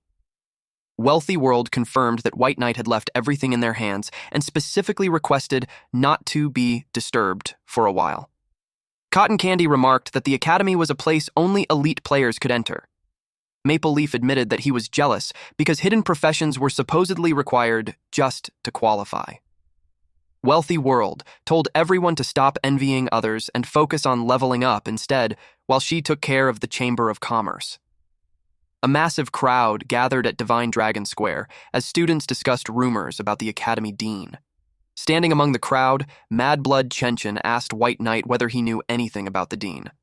White Knight replied that he did not, but pointed out that he was looking at him right now. At that moment, an elderly man dressed in a formal white uniform and blue coat stepped forward. He introduced himself as the Dean of the Divine Dragon Academy and formally welcomed everyone on behalf of the institution. The Dean explained that the Academy had existed for hundreds of years and was the greatest educational institution on the continent. As holographic battle scenes appeared before the students, he declared that only the strong were qualified to enter the Academy and promised that everyone present would become even stronger. The Dean acknowledged that while many believed arriving at the Divine Dragon Academy marked the beginning of their rise, it was actually the beginning of true cruelty. He explained that the Academy enforced a strict last-place elimination system. Only those strong enough to remain on the leaderboard could secure a foothold there. He declared that from this moment onward, their only choice was to become strong and then continue growing even stronger. The Dean then introduced the 4 great instructors of the Academy. Several magical portals opened before the students. The first instructor to appear was Haston, the Nature System instructor. Next came White Tiger, the Strength System instructor. A man then stepped out from a blue portal and was introduced as Lelouch, the Magic System instructor. Finally, a woman wearing an eye patch emerged. The Dean introduced her as Amanda, the Death System instructor. The Dean explained that the 4 great instructors each represented one of the 4 ultimate powers. He told the students that choosing the correct path would guide them toward the pinnacle of strength. The excited students had already made up their minds about which instructor they wanted to follow. Mad Blood Chenchin turned to White Knight with a worried expression and told him that he was doomed. White Knight asked what was wrong. He explained that he had heard Amanda had a special fetish and enjoyed whipping people. White Knight smirked and joked that he might actually enjoy that. Amanda declared that choosing the death system meant embracing darkness itself. She then ordered the students to enter the portal. She suddenly stopped. White Knight. Confused, he asked what was wrong. She noted that he carried a different kind of death aura and demanded to know what awakened profession talent he possessed. He claimed that he was nothing more than an ordinary necromancer. Amanda accepted the explanation. However, she still found it highly suspicious that an ordinary necromancer could possess such a powerful death aura. Meanwhile, White Knight secretly gloated, knowing that he would surprise her even more in the future. The next day, the students gathered inside a large academy classroom. Amanda stood at the front and announced that since they had chosen the death system, she would be their instructor from now on. She stated that she was not someone who enjoyed wasting time on meaningless introductions. Therefore, the day's lesson would focus on summoned creatures. To demonstrate her point, she summoned a massive hellfire demon. She explained that the strength of a summoned creature was directly tied to the overall strength of its summoner. White Knight observed that although the death system had enrolled the fewest students, Amanda's strength was clearly anything but weak. One student asked Amanda whether they would ever have the chance to enter a ruin. Amanda replied that students always seemed far more interested in ruins than actual lessons. She explained that at their current level, even the lowest tier ruin would be a near-death experience. Therefore, they were not qualified to enter one yet. Another student then asked how ruins differed from ordinary secret realms if they were truly that dangerous. Amanda explained that not only were ruins far more difficult than secret realms, but each ruin was also unique and would only appear once due to its random nature. White Knight asked for clarification, wondering whether a ruin would disappear forever once it had been cleared. Amanda confirmed that his understanding was correct. She then summoned an illusion of a massive ancient structure and explained that a ruin could be tens or even hundreds of times larger than a secret realm. In order to successfully clear one, adventurers had to locate the specific artifact hidden inside it. The students immediately became excited when they heard the word artifact. Amanda explained that every ruin contained an artifact without exception. The students eagerly begged Amanda to let them see and experience a ruin at least once. Amanda agreed and stated that since they had all chosen the death system, she would allow them to experience the aura of death by taking them to the entrance of a ruin. The students immediately lined up before the portal in excitement. White Knight muttered that the Divine Dragon Academy was proving to be just as interesting as he had expected. In front of a massive door, the students stared in shock at its enormous size and the eerie winds swirling around it. Amanda explained that this was the entrance to a beginner ruin and that ruins could possess multiple entrances scattered across the continent. White Knight asked when the entrance to the ruin would open. Amanda replied that the opening of a ruin was completely random and that it would never remain open for more than 5 minutes. He quietly processed the information. Suddenly, the ground began shaking violently. White Knight wondered why it was trembling so suddenly. Amanda cursed in frustration after realizing that the ruin had chosen that exact moment to open. She immediately warned the students to run, shouting that they absolutely could not allow themselves to be dragged into the ruin by the black mist. A terrifying black mist surged forward and began pulling the students toward it. The students shouted that the force was too powerful. In an instant, all of them were dragged into the vortex. Amanda immediately decided that she needed to report the anomaly to the dean. White Knight viewed the situation as a good opportunity. Even if he had not wanted to enter the ruin, he would have had to eventually. The entire situation excited him. Back at the academy, the dean slammed his fist onto the desk in anger. He could hardly believe that the newly enrolled death system students had somehow entered a beginner ruin. The informant confirmed the news, explaining that the ruin's entrance had suddenly opened for unknown reasons and sucked all 18 freshmen inside. The dean knew that even though it was classified as a beginner ruin, it was still a nightmare-level challenge for students of their level. He immediately ordered them to notify Amanda and organize a rescue team. If that failed, they would have to find a way to venture deep into the ruin themselves and rescue the students. Inside the ruin, White Knight sat up and realized that he had truly been teleported inside. Looking around the massive dark stone halls, he concluded that the other students had likely been scattered throughout the ruin. He remarked that the place felt extremely dangerous. He summoned a few minions first, just to be safe. He admitted that Amanda had been right about the ruin's enormous scale. However, he found it strange that he had not encountered a single monster yet. Suddenly, something moved. He quickly dodged. He immediately turned around to see what had attacked him. The status window identified it as an elite level 40 dark pincer bug. Its terrifying attributes included 900 strength, 796 agility, 930 constitution, and 288 spirit. He could not help but feel disgusted by its appearance. White Knight noted that the enemy was still an elite monster and ordered his summons to attack.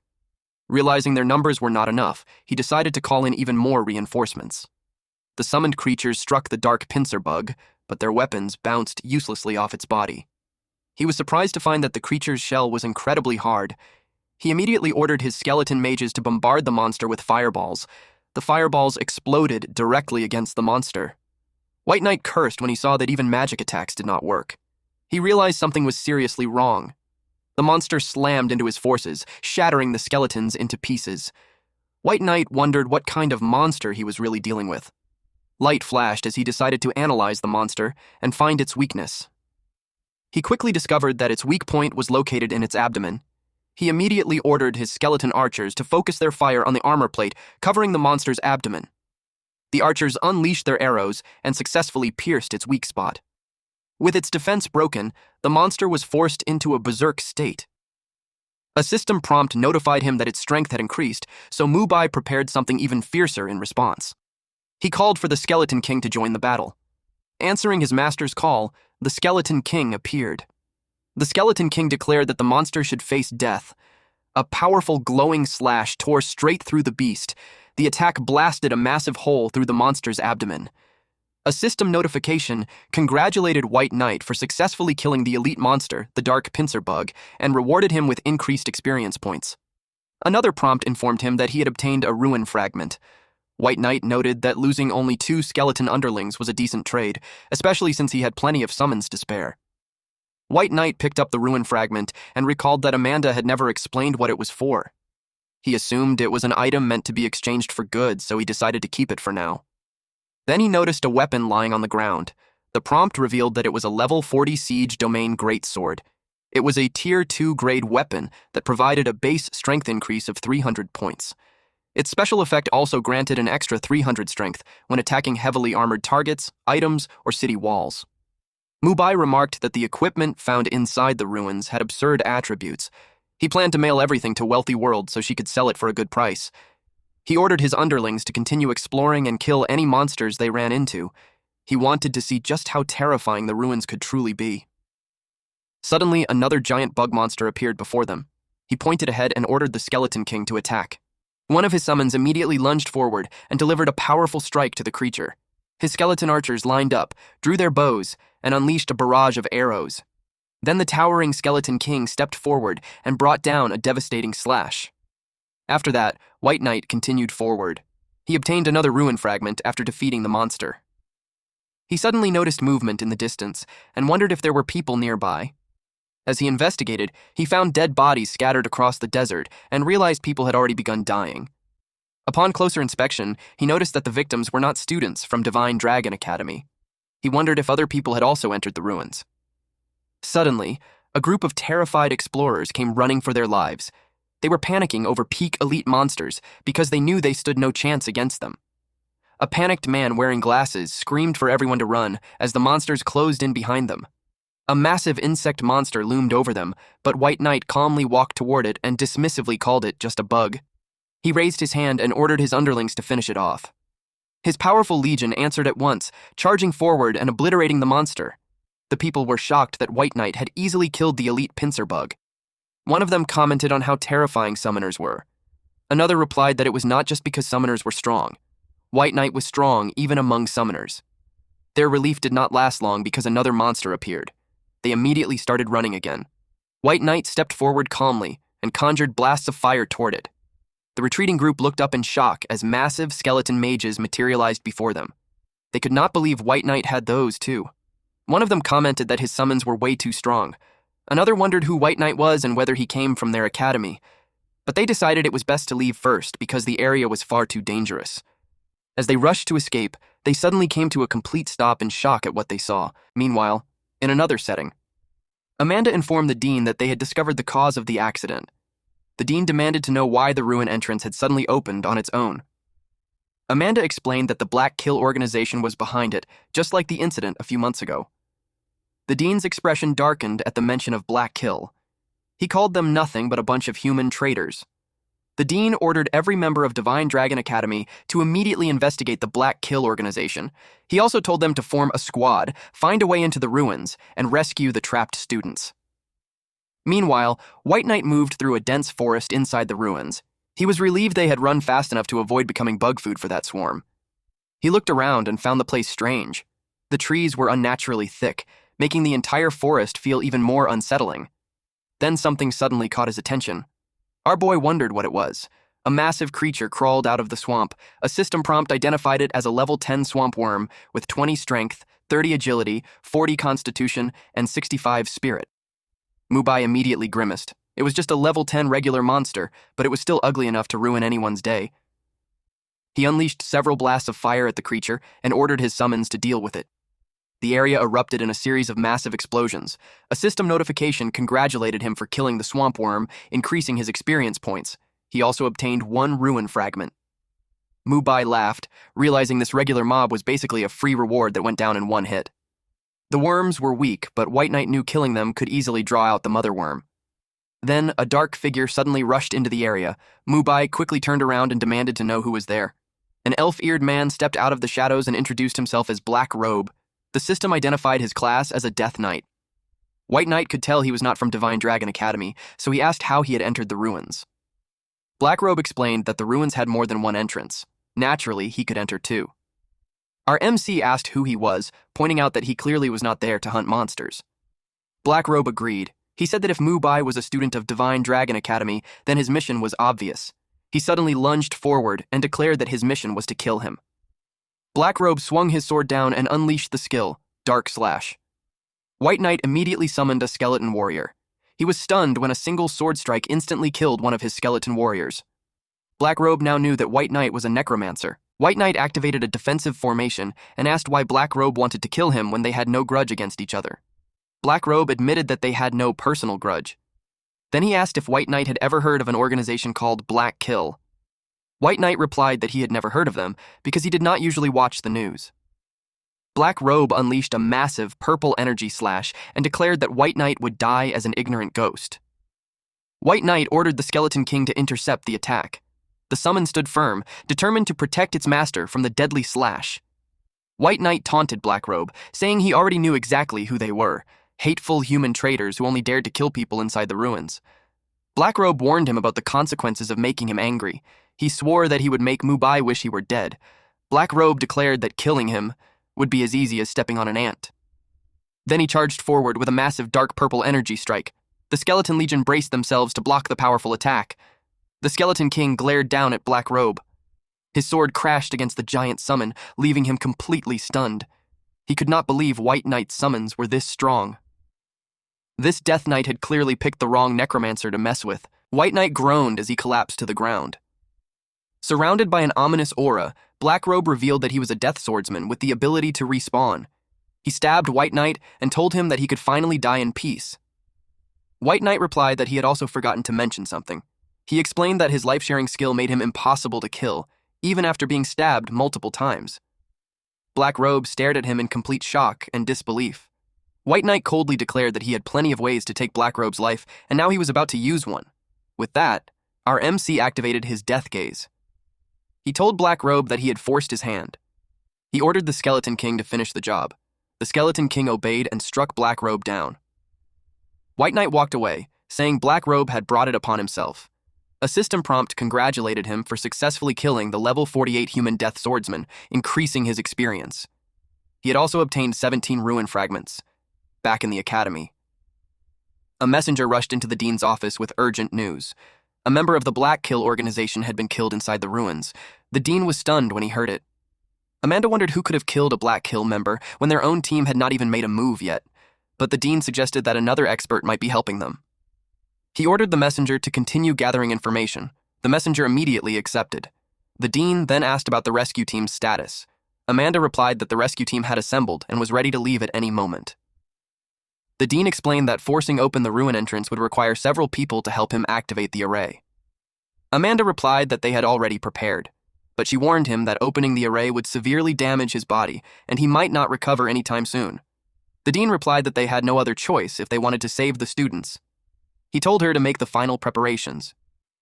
Amanda accepted the order and left the office.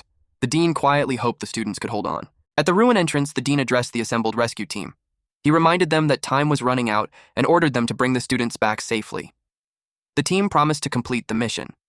The dean unleashed his energy and asked the instructors to help him open the teleportation array. They signaled that they were ready to begin. Energy swirled violently as the array activated. Once it opened, the dean ordered the rescue team to move out. The rescue team immediately set off. The dean and the instructors continuously poured their power into the swirling center of the teleportation array to keep the portal open. Amanda and the instructors quickly checked on the exhausted dean, who coughed under the immense strain of maintaining the portal. He assured them that he was fine and told them to prepare to reopen the array in 4 hours. They immediately agreed. Meanwhile, deep inside the ruins, White Knight traveled through the swamp with his summons.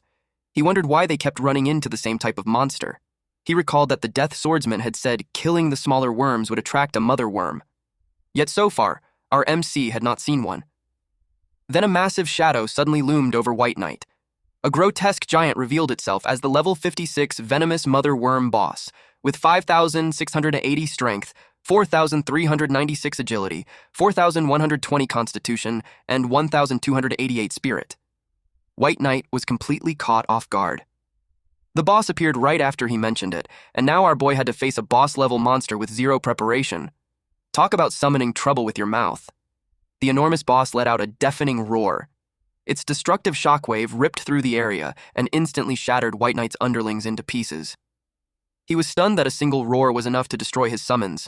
He immediately ordered the Skeleton King to hold it back. The Skeleton King charged forward and clashed head-on with the massive beast, stopping its advance. White Knight decided that one trick was all he needed and deployed his Skeleton Sea tactic. But the monster unleashed a devastating attack that instantly wiped out his entire skeleton army. Realizing he could no longer keep a low profile even if he wanted to, White Knight loudly called for Frost to come out. He ordered Frost to spray it. His plan was to make this monster suffer through the double extreme of ice and fire. He laughed loudly as its defense finally broke. He challenged the beast to see how arrogant it could still be now. But the Mother Worm Boss suddenly broke free from the ice. The Mother Worm Boss locked onto him. White Knight was surprised that it had some level of intelligence. He realized that it wanted to kill him directly. Realizing he could not win, our MC decided to run. He summoned countless skeletons to hold the rear, but to his surprise, the Mother Worm Boss continued chasing him. White Knight decided to blow it up. A massive explosion erupted. Then Frost unleashed an ice breath at it. White Knight believed this would slowly wear the monster down until it died. He saw that it could no longer hold on. Before long, the system notified him that he had obtained 5 ruin fragments and leveled up. He also obtained the Staff of Death. It was a level 30 epic grade weapon with 100/100 durability, granting plus 30 attack and plus 70 spirit. Once equipped, it increased summoned beast's attributes by 30%. White Knight was thrilled to see a staff had dropped. It was exactly what he needed. Believing it was tailor-made for him, he decided to mutate and promote it no matter how much lifespan it consumed. A system prompt confirmed that mutation promotion had been selected and would consume lifespan. Then it announced the promotion was successful. The weapon transformed into a level 70 legendary grade Necromancer Scepter. It now had 100/100 durability, plus 50 attack, plus 50 constitution, and plus 350 spirit. Along with increasing summoned beast's attributes by 30%, its new description stated that it allowed the user to form a contract with a killed monster and revive it as a new summoned beast. White Knight was stunned that it could even revive a monster as a summoned beast. He found it incredibly impressive and realized all the effort he spent killing that worm had not gone to waste. He unleashed the scepter's power on the fallen worm and turned it into his newest summoned beast. The monstrous creature rose again as his summon. White Knight laughed, knowing this guy was far fiercer than his skeleton underlings.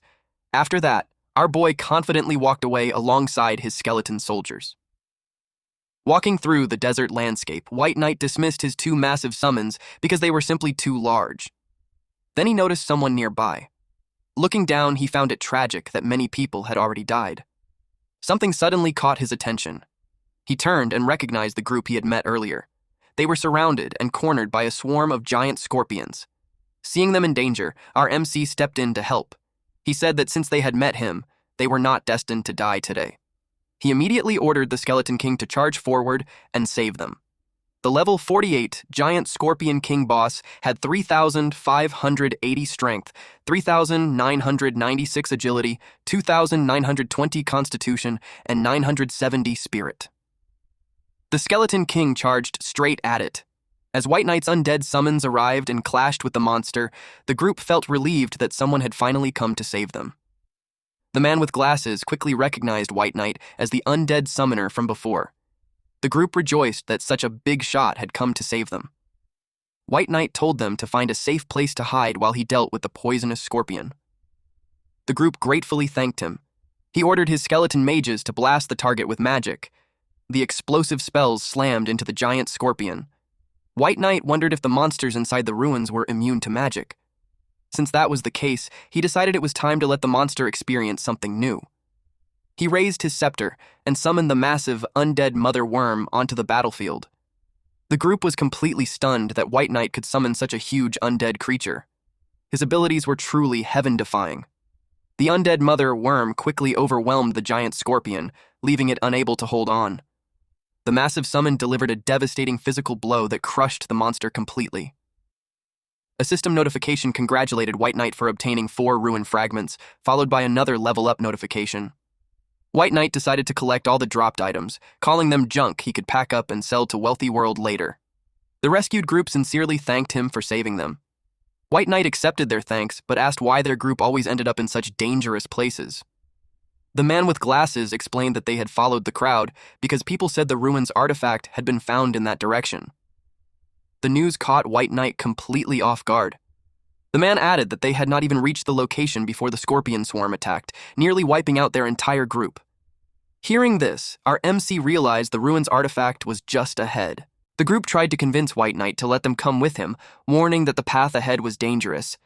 They admitted they'd feel much safer following someone as strong as him. White Knight agreed that they needed to hurry and find the artifact. He wanted to leave the ruins ASAP. They soon discovered a swarm of insect and beast monsters gathered in one place. White Knight's expression turned serious. Most of them were boss-level monsters, making the situation a little tricky.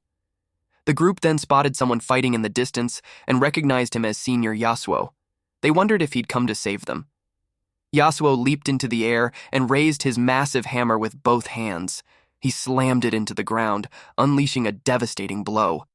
He ordered everyone to take the injured and retreat while he dealt with the bug monster alone. The group agreed. Yasuo leaped high into the air again, shouting for the disgusting bug to die. He brought his hammer down with tremendous force, triggering a massive explosion. Our MC smiled, realizing Yasuo was decently strong.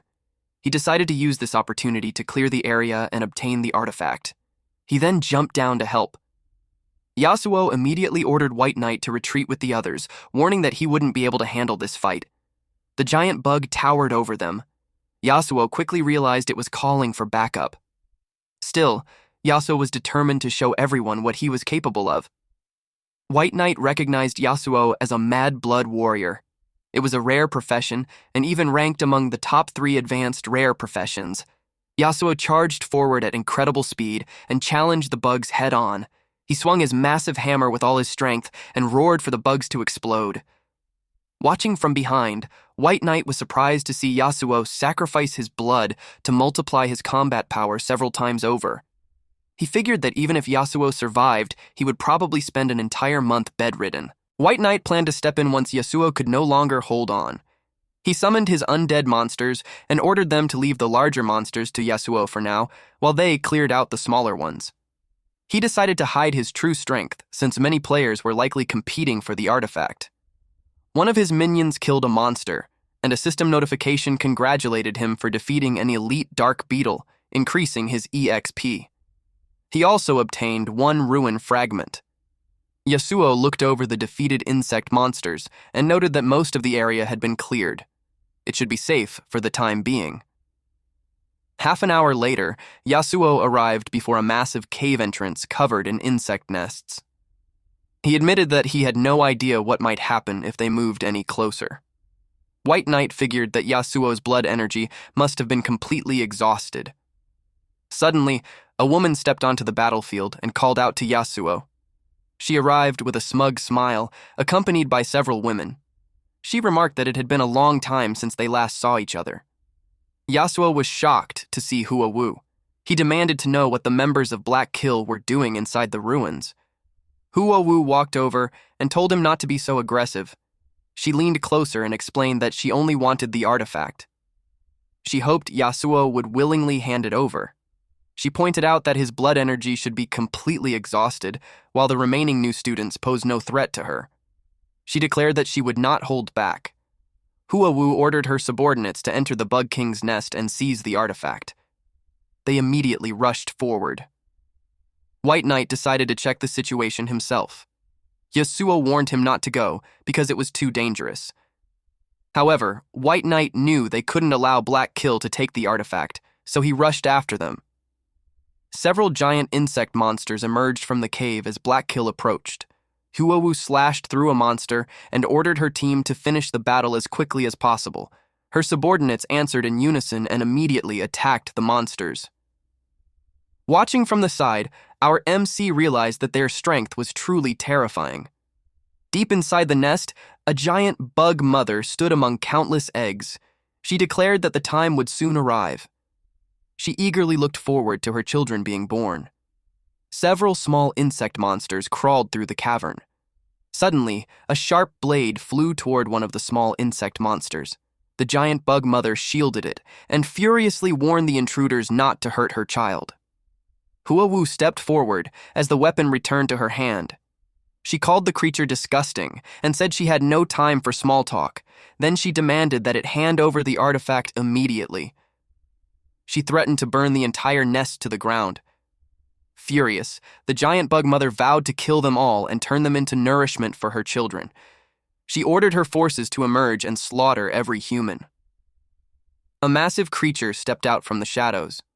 A system window revealed it to be the boss-level pincer bug guard. It was level 50, with 6,500 strength, 5,500 agility, 6,000 constitution, and 2,500 spirit. Hua Wu ordered her subordinates to deal with the smaller monsters while she handled the larger ones. Her team immediately acknowledged the order. She charged straight toward the giant bug mother and struck with her blade. White Knight watched the fierce battle from a distance. Thinking they still weren't fighting hard enough, he decided to turn up the heat. He ordered his ranged units to destroy the bug eggs. Fireballs rained down from above. The attacks struck the eggs, triggering massive explosions. Enraged by the sight of her injured children, the giant bug mother completely lost control. Immense purple energy surged from her body as she vowed to kill everyone. Hua Wu glared at White Knight and cursed the foolish brat for ruining her plans. She was shocked to see that the giant bug mother had gone berserk. The giant bug mother transformed and threatened to chew the humans to pieces.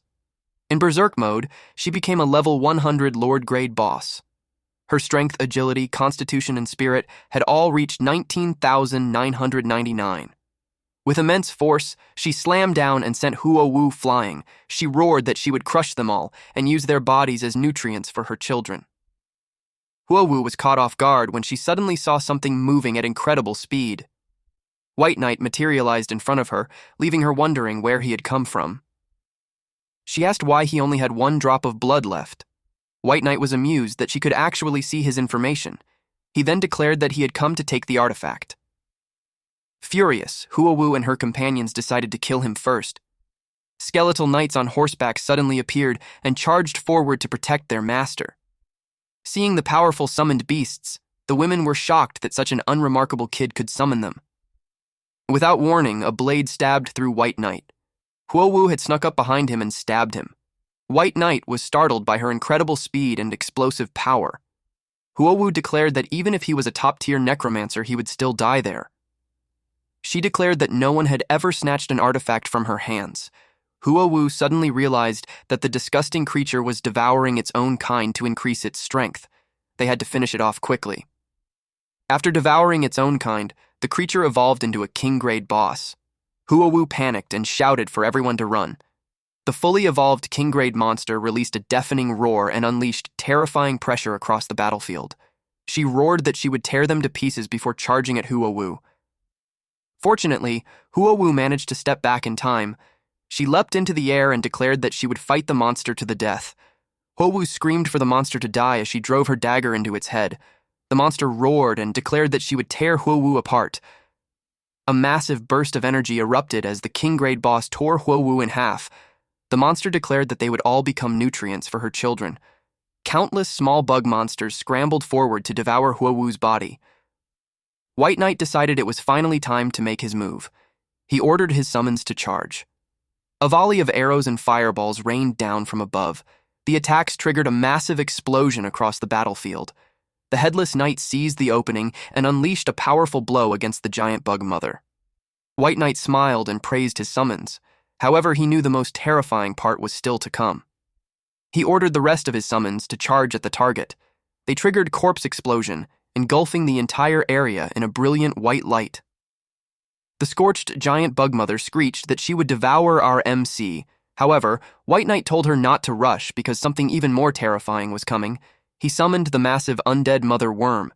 The undead mother worm charged forward and unleashed one final corpse explosion. The blast shook the entire area.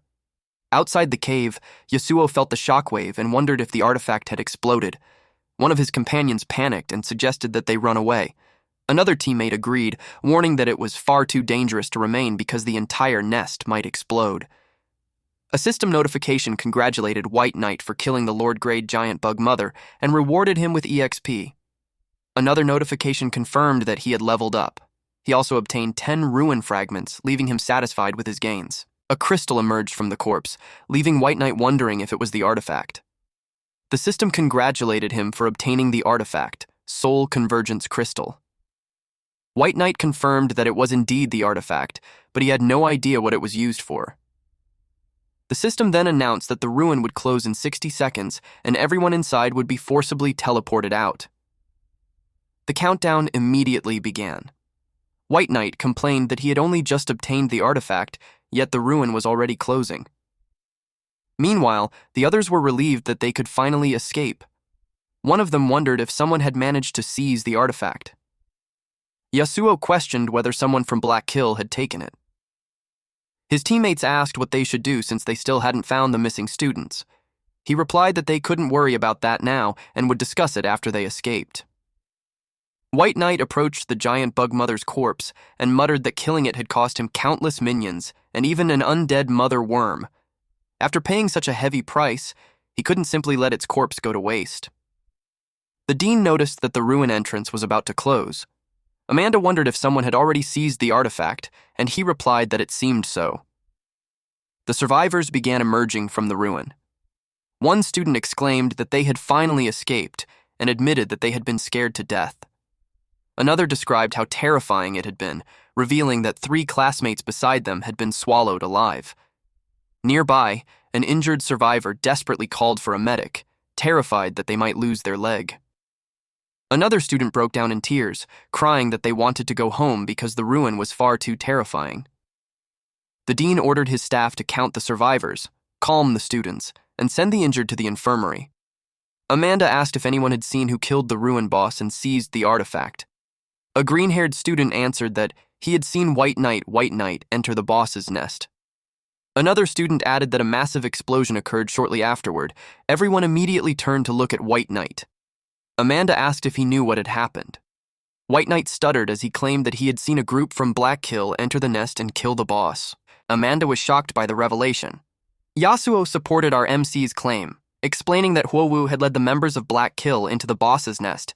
That most likely meant they had seized the artifact. Amanda muttered that Black Kill had become much more active lately. White Knight realized that the artifact was quite the hot potato. No matter what, he couldn't let anyone discover that he was the one who had taken it. She told everyone to return and get some rest. As they watched the students leave, the dean told Amanda that White Knight's aura felt peculiar. He asked if White Knight was one of her students. She confirmed that he was and revealed that he was White Knight, a necromancer. This made the dean suspect that White Knight wasn't an ordinary necromancer. Back inside his dormitory, White Knight was pleased with the amount of equipment he had collected this time. He expected it to be quite useful. Wealthy World appeared on the screen and asked where he was, revealing that news about him was spreading like wildfire. White Knight told her that he was still at Divine Dragon Academy and wouldn't be able to leave for a while. He then asked her to handle some equipment he had obtained. After that, they ended the call. White Knight remained curious about the artifact's true purpose. He decided to find someone who could study it thoroughly. Amanda reported that many students had been injured or killed during the incident. She stated that the academy would make adjustments afterward. For now, everyone needed to study and understand the knowledge inside the Dark System Summoning Manual. Then, she called White Knight over. He asked if something was wrong. She asked if he had personally witnessed the members of Black Kill fighting the boss. He confirmed that he had. She then asked if he had seen what kind of artifact it was. Our MC vaguely replied that it was some kind of crystal. Fortunately, she didn't question him any further. She simply informed him that he had been selected to join the special trial class. White Knight asked what that was. Amanda explained that the academy had a trial tower, and every floor he cleared would reward him with credits. The higher he climbed, the greater the difficulty and rewards. The special trial class was created specifically for students who would challenge the trial tower, and White Knight was the only student selected from their system. This revelation surprised him. He then asked why he was the only one selected. She replied that the dean had personally approved his selection. Amanda knew the dean must have his reasons, so she advised White Knight to prepare himself and gather at the trial tower's entrance.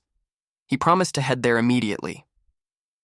At the trial tower's entrance, White Knight assumed that powerful, high-level monsters awaited him inside. The students gathered there asked if he was this year's newcomer. One of them confirmed whether he was White Knight. He greeted them and introduced himself. An irritated student told him to hurry because he was the only person they had been waiting for. A man standing at the top of the staircase remarked that he had never seen White Knight before and asked if it was his first time there. Another student replied that White Knight had only just joined them. Since that was the case, the man at the top decided to explain the rules. He stated that the trial tower had 18 floors.